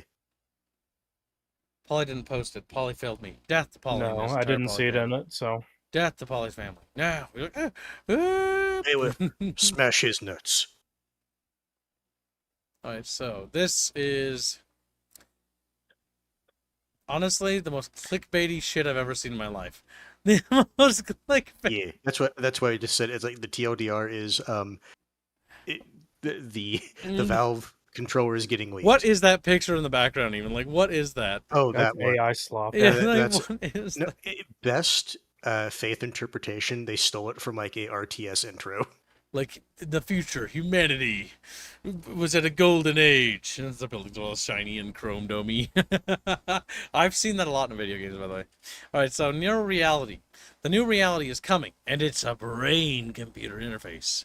In the future, brain chips will govern how we experience reality. Do you know what I think of every single time I see people talk about this? Okay, so what if that material starts, like breaking down in your brain? I know. Or Or That's what I was going to worse. mention. So, like, this is interesting, but the reality is this technology is never going to actually become mainstream for one reason. It's an invasive surgery. Yes. And here's the thing. Let's set aside the invasive surgery, right? Polly says, I sent you the Amazon Luna thing. Death to Polly. Nice. It's too late. You must die. He's like, It's unfortunate. I already ordered the bailiff to smash your nuts, so he's going to have to do that. Oh, Your But line up, testicles will Polly. become setting powder. aside the invasive surgery, so let me get this straight. You want to have a computer that's directly tied into your brain. Hypothetically speaking, what if someone hacks that?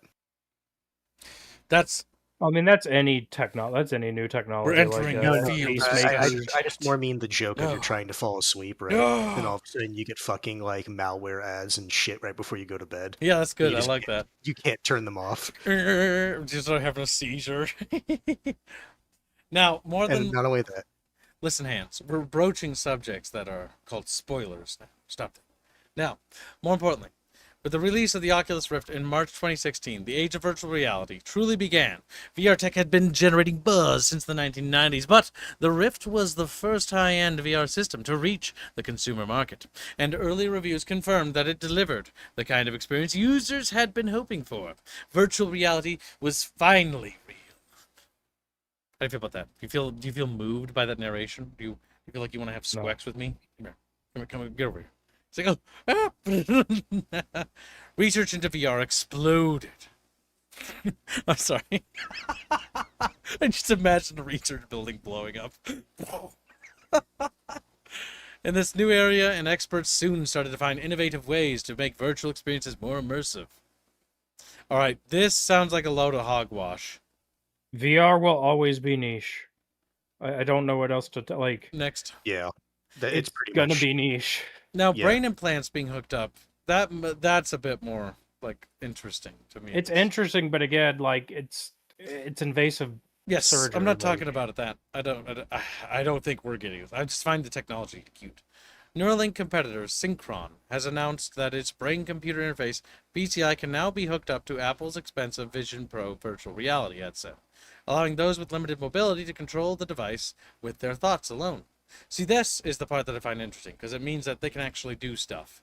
This is cool technology to me, because this kind of invasive surgery is something I can actually expect for people who are paralyzed, or have limited mobility and are unable to move. This is actually the technology I expect that would actually be very useful for people who are handicapped, maybe wheelchair bound, or bedridden. This is a good thing. And this is what this technology is more useful for. Because this will also allow them to actually work in an environment, actually. Because they'll be able to do sort of desk jobs while actually doing, the thing they're doing. So they'll be a bit more productive and earn an income. And actually provide, an actual service in society. Which would actually be a good thing. This is a bit of good technology. Well, the computer has yet to receive approval from the U.S. Food. Also, by the way, this isn't just like how do I put this? There's so much this technology opens the door for. So when it comes to prosthetics and robotics prosthetics, the ability to neurally control a prosthetic by thinking, it would be huge. Right now, they can control prosthetics by moving their joints a certain way, and it touches different sensors inside the pad, which helps it move the arm or fingers, right? The ability to think about that would actually be a huge victory for them, because that would actually be genuinely monstrous.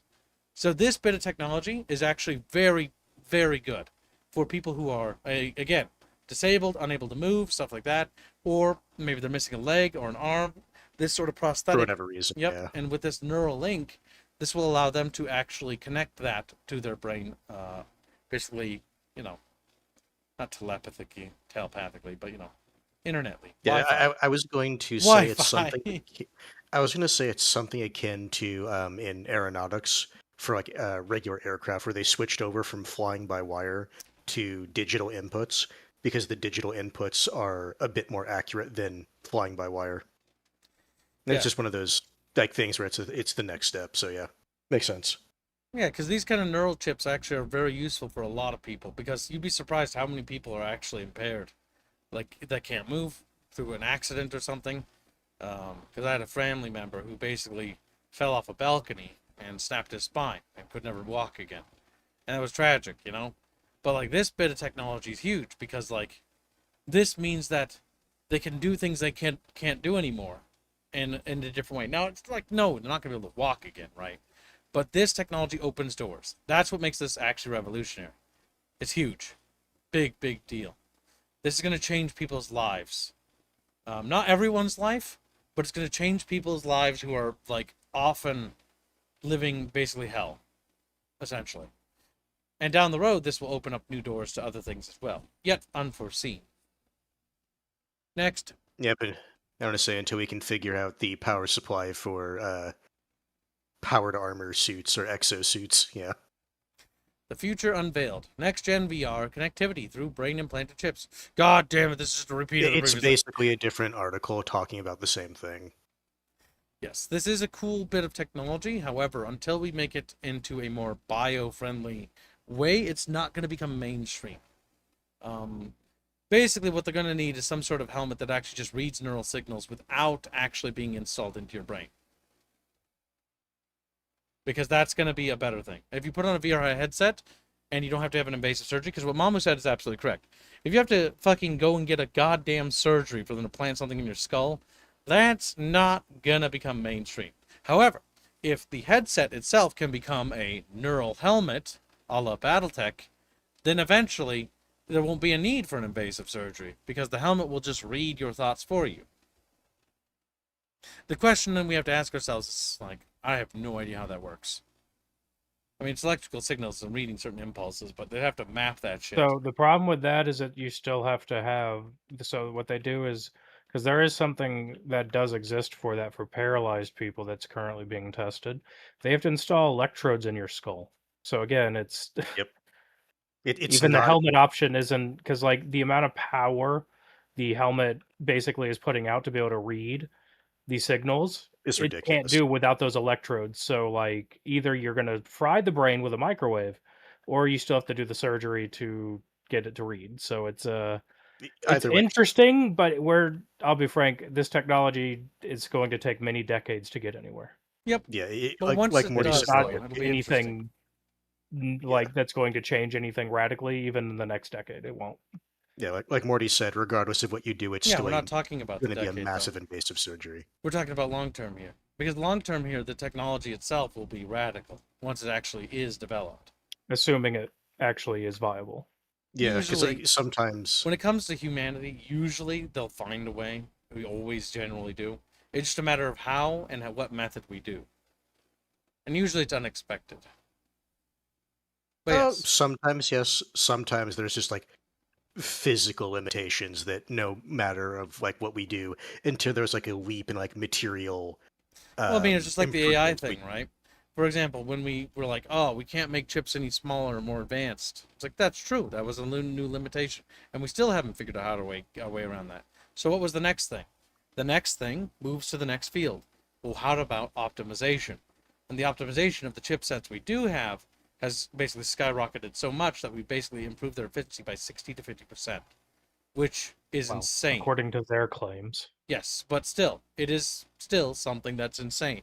If it actually has been improved by 50 to 60%, then that value has been basically almost, not quite, but doubled. And that's insane. That's insane on a couple of levels, because if optimization is, we just did that initially, and that's the initial thing, then what's to say we can't optimize yet further? Because again, thinking like it's impossible, well, that just means you're never going to think anything, because you're thinking there's a wall there. But if you're often thinking about new ways around that wall, then you're going to find new solutions to that problem. It's about the mentality going in. There are limitations, physical limitations, science material limitations, but there is always a way around these problems. Next. Oh, wait.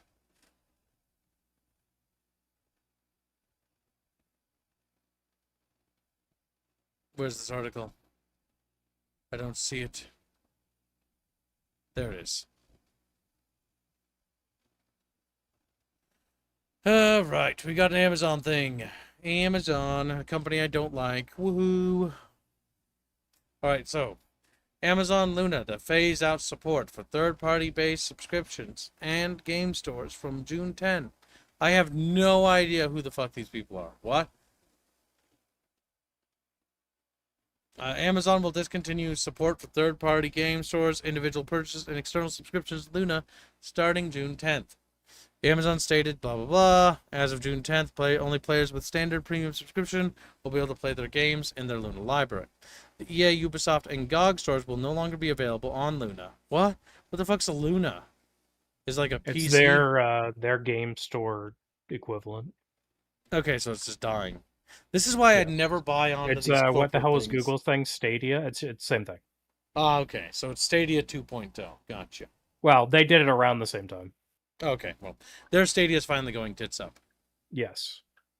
The EA Ubisoft thing. Games acquired through these channels will remain playable on Luna until the shutdown, blah, blah, blah. Shutdown. Yeah, okay. Well, okay. Chatfish. Don't buy limited time gimmicky things. Consoles are one of those limited time gimmicky thing. Like your Xbox One, much like your 360 or your PS3, will no longer have support one day. They're gonna pull the plug, and it's not gonna work anymore, and you're never gonna get access to nothing no more.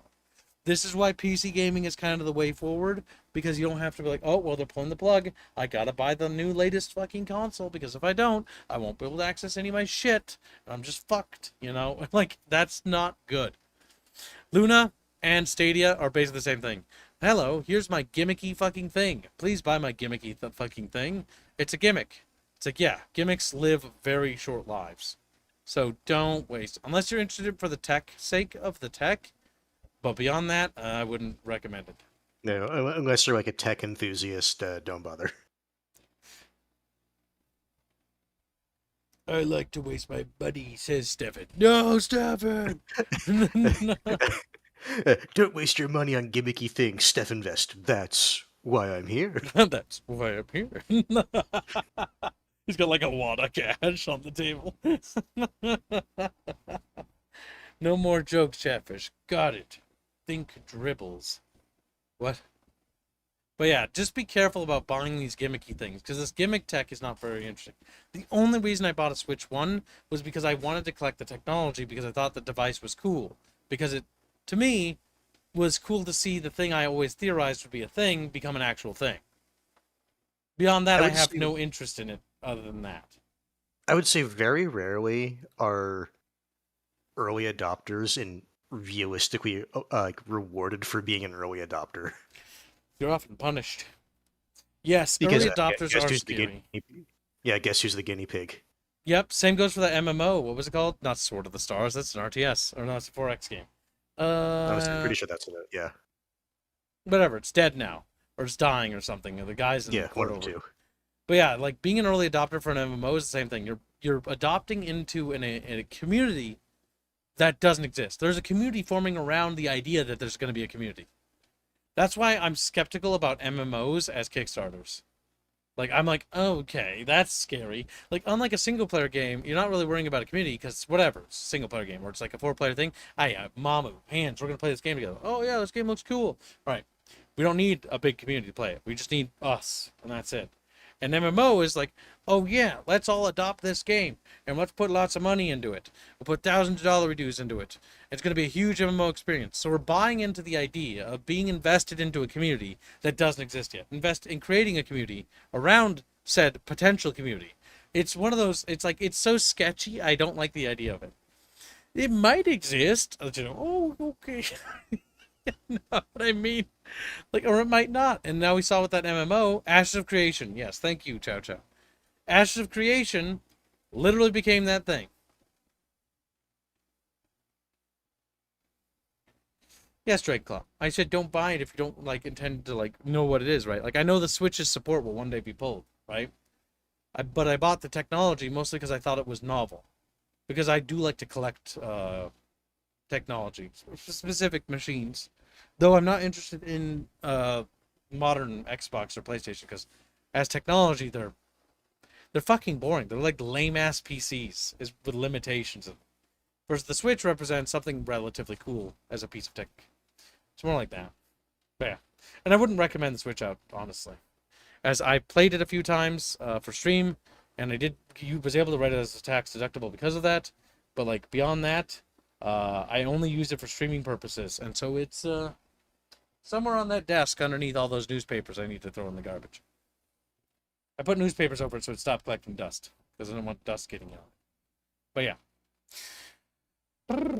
Let's see. Chat bitches, chat bitches, chat bitches. This is a picture. Changes to third-party stores and subscriptions on Amazon Luna. A la carte game purchases are no longer available. Previous purchase titles will remain playable for June 10th in 2026, which they will remove from Luna. Yeah, see what I mean? Like, fuck, oh, that's so bad. Oh, Mamu, you bought fucking Star Citizen. We're pulling support for it, and you don't get access to any of the tips you bought. See, that's so terrible, wasn't it? Like, the idea of that doing it? Because that's what they're doing here. It is, but that's kind of the funny thing. Like, as scummy as CIG is, it's a wild seeing other companies out-compete the grease factor. I know. By comparison, this isn't nearly as bad. Because, like... well, this is terrible, actually, by comparison, yeah. Because, like, by comparison, they're like... Mamu's playing his little game. You know, it's like, I wish they do a better job. And then the company shows up, grabs the game, rips it out of his little fins, and is like, no, you don't get to have this anymore. You know, speaking of that, CIG did get into some controversy where they removed the ability to buy the Squadron 42 mixed Star Citizen pledges. If you got rid of them, you couldn't go to your pledge history and buy them back, which you can do. They had like removed it because they're shooting for this year as a release date, which means they're going to jack up the price, right? Yep. And they got into some hot water on that, and they had to backtrack. Yeah, I would fucking hope so. Because well, they don't have a bunch of private investors. Their investors are their players. Well, yeah, and it's like, but I literally paid for this. Yeah. Literally paid for this. Like you can't just all of a sudden. Well, that also get you into some legal questions. But yeah, this isn't a surprise as far as like Amazon Luna is concerned. Like all these big I was about to say AAA. All these big megacorps have been trying to do this little games as a service storefront things. Oh, for years.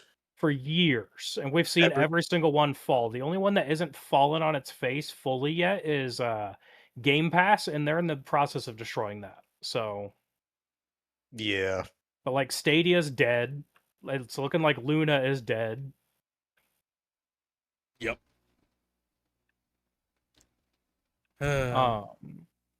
It's not a surprise. Like, I'll be honest, Chatfish. I would hope that Chatfish are smart enough to not use these services because they're gonna die.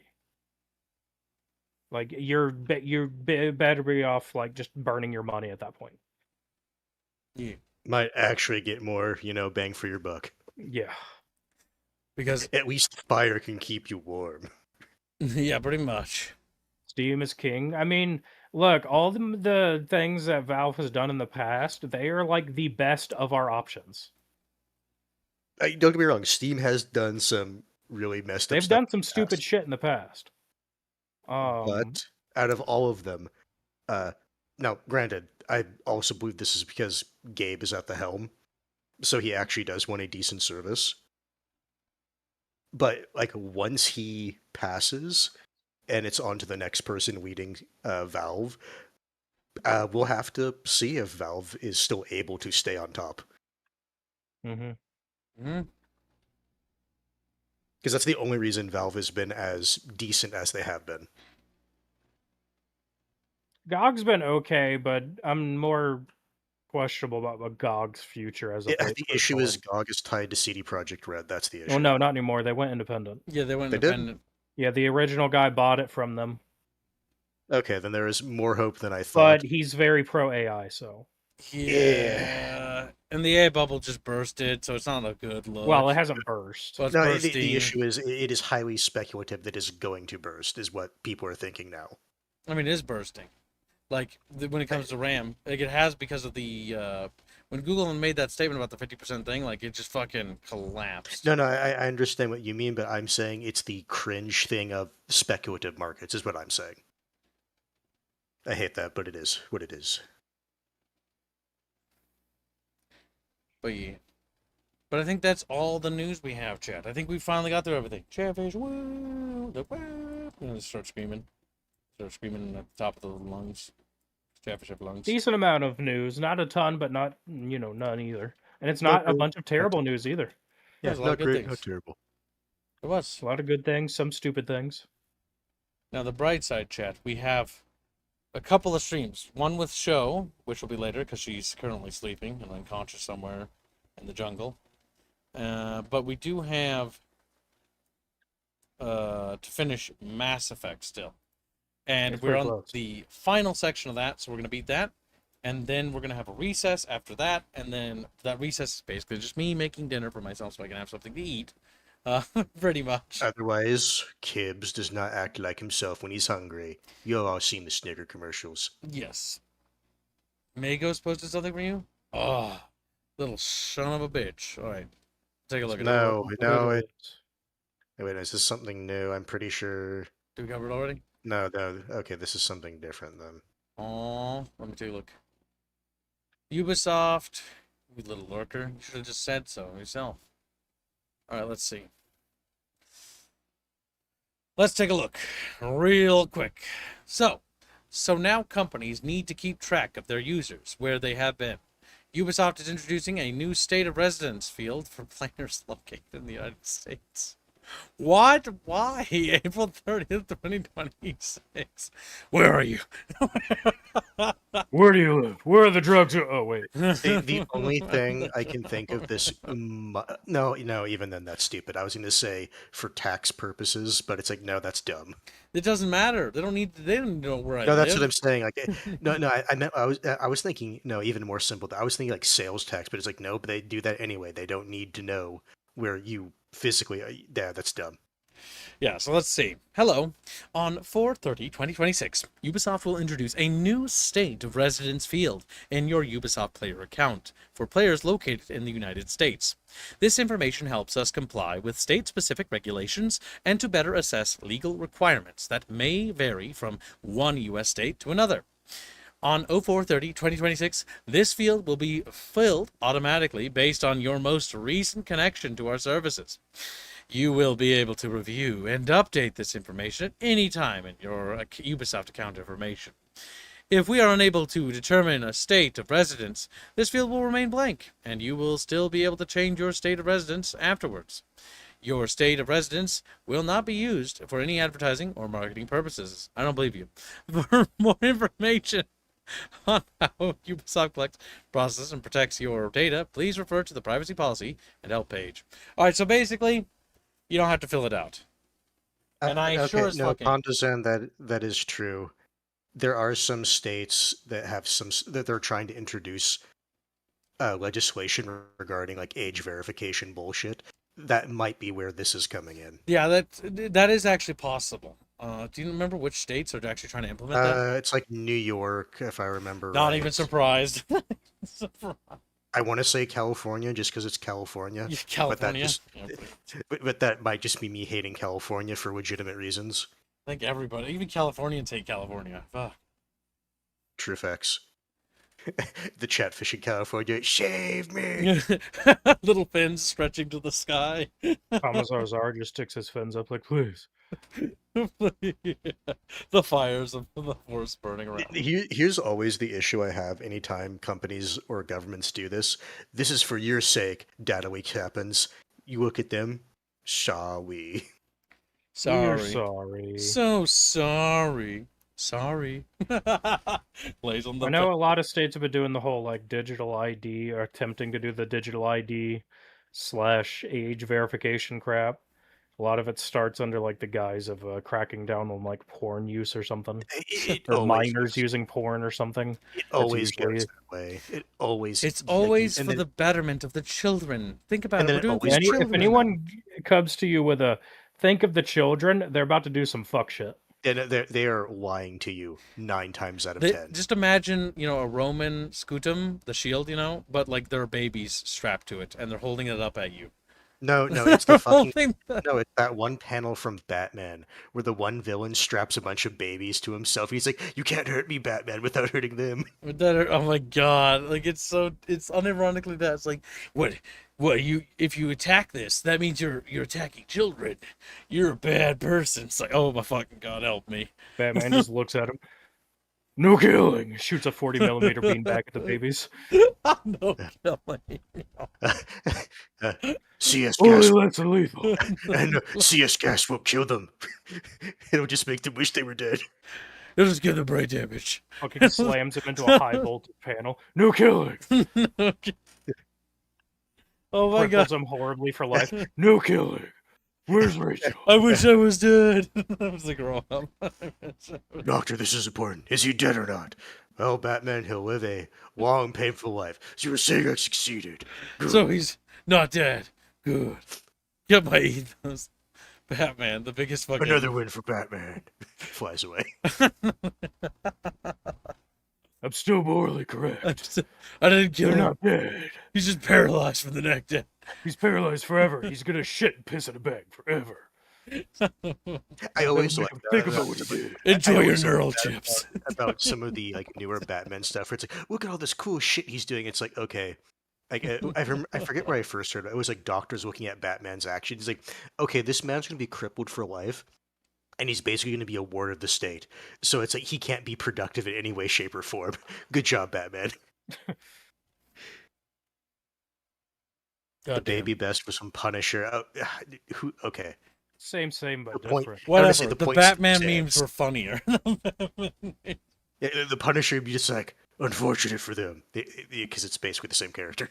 I hate Batman's just become Christian Bale's Batman voice. Yes. He kind of No one defined it. remembers anything before Christian Bale's now.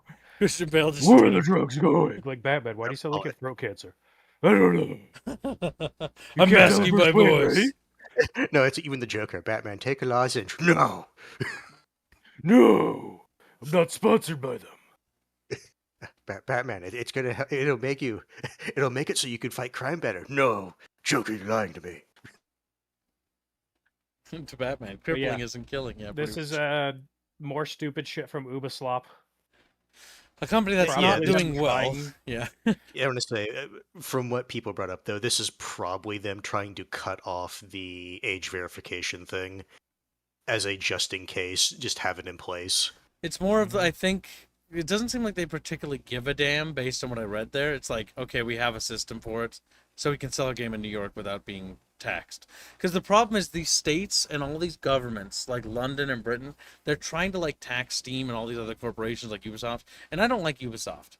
But honestly, I don't think the state should be as aggressive towards these game companies or publishers and attacking them and just Oh, like, no, they're entirely because doing this for them money. penny pinching the shit out of those publishers means that They don't they're want to do gonna business there. they're just there to fuck over anytime anybody makes anything.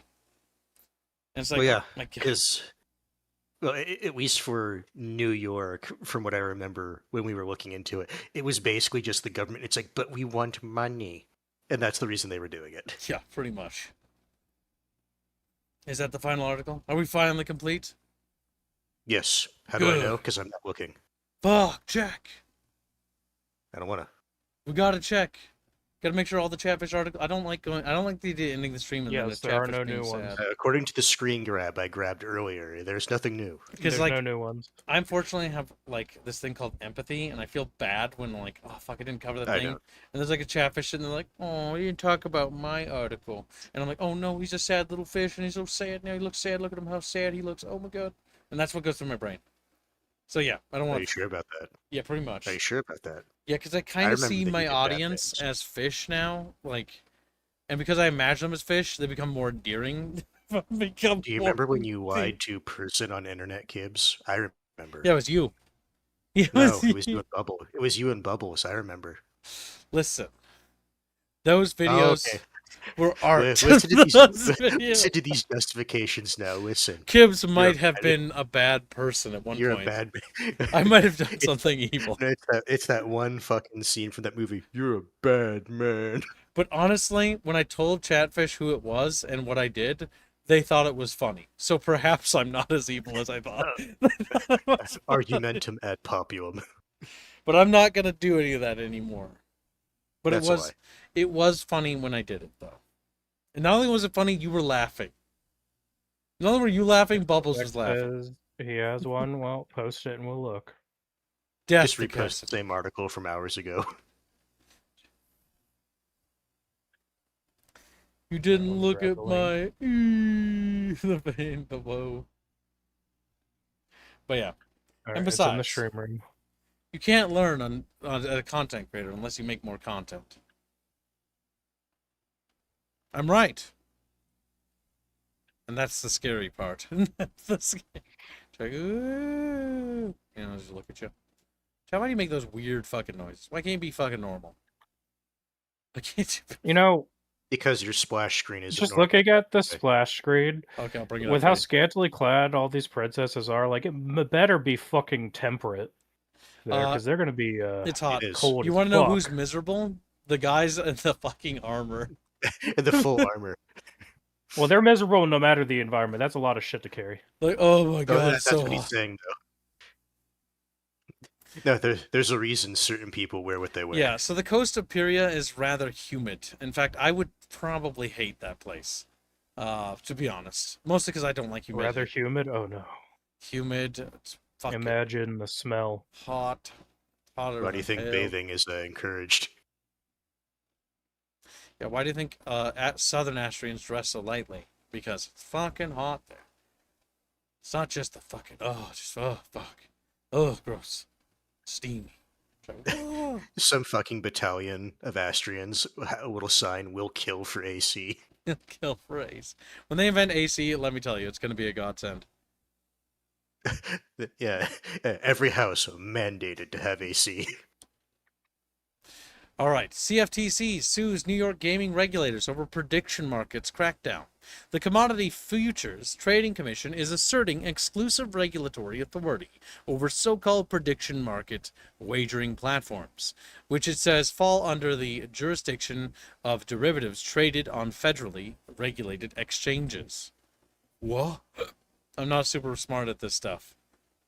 It sounds like one government agency is getting pissed at another government agency potentially stepping on their toes, and and basically their jurisdiction is what it sounds like. Considering anytime New York does anything regarding lawsuits, you should always question it because it's New York. Yeah. Yes, because New York is a corrupt hellhole. Yes. Like, Doesn't matter who's in charge. Like people think California's corrupt. Accurate, but like New York gives California a run for its money in terms California of is like new money level of corrupt. Yeah, New New York's York is old money corrupt. which is corrupt but in different ways and in art debatably worse. So let's see. Manhattan CN, the Commodity Futures Trading Commission, on Friday brought a civil lawsuit against the state of New York over the state's efforts to regulate online prediction markets, like Kalshi and Coinbase, where people can make predictions-based trades on the outcomes of real-world events like sports and elections. New York's attempt to shut down federally regulated markets intrudes on the exclusive federal scheme Congress designed to oversee national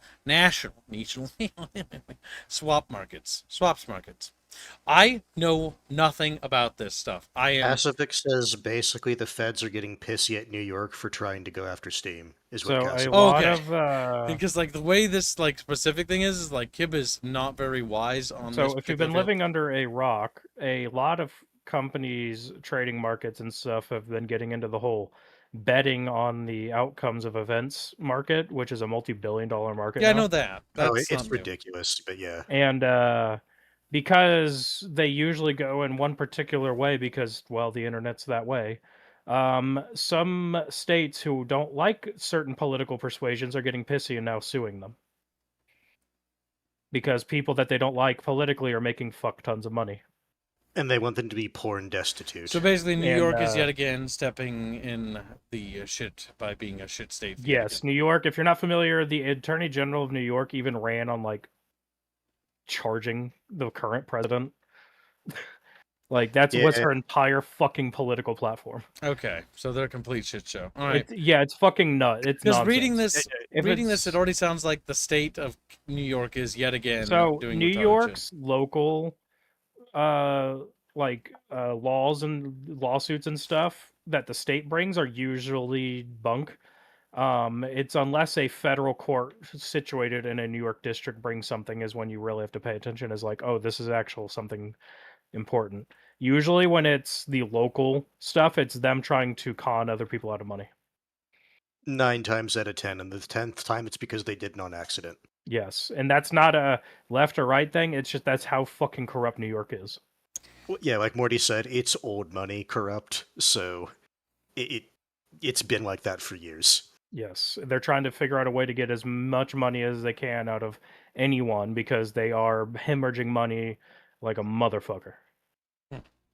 A she. And well, Valve's an easy target because they're a megacorp. Well, I don't see any other articles posted. If you want articles read next time, you'll have to post them, chat. Post them. But yeah, we'll see you in the next stream in a few minutes. Thank you for your generous donations, and see you shortly. Goodbye.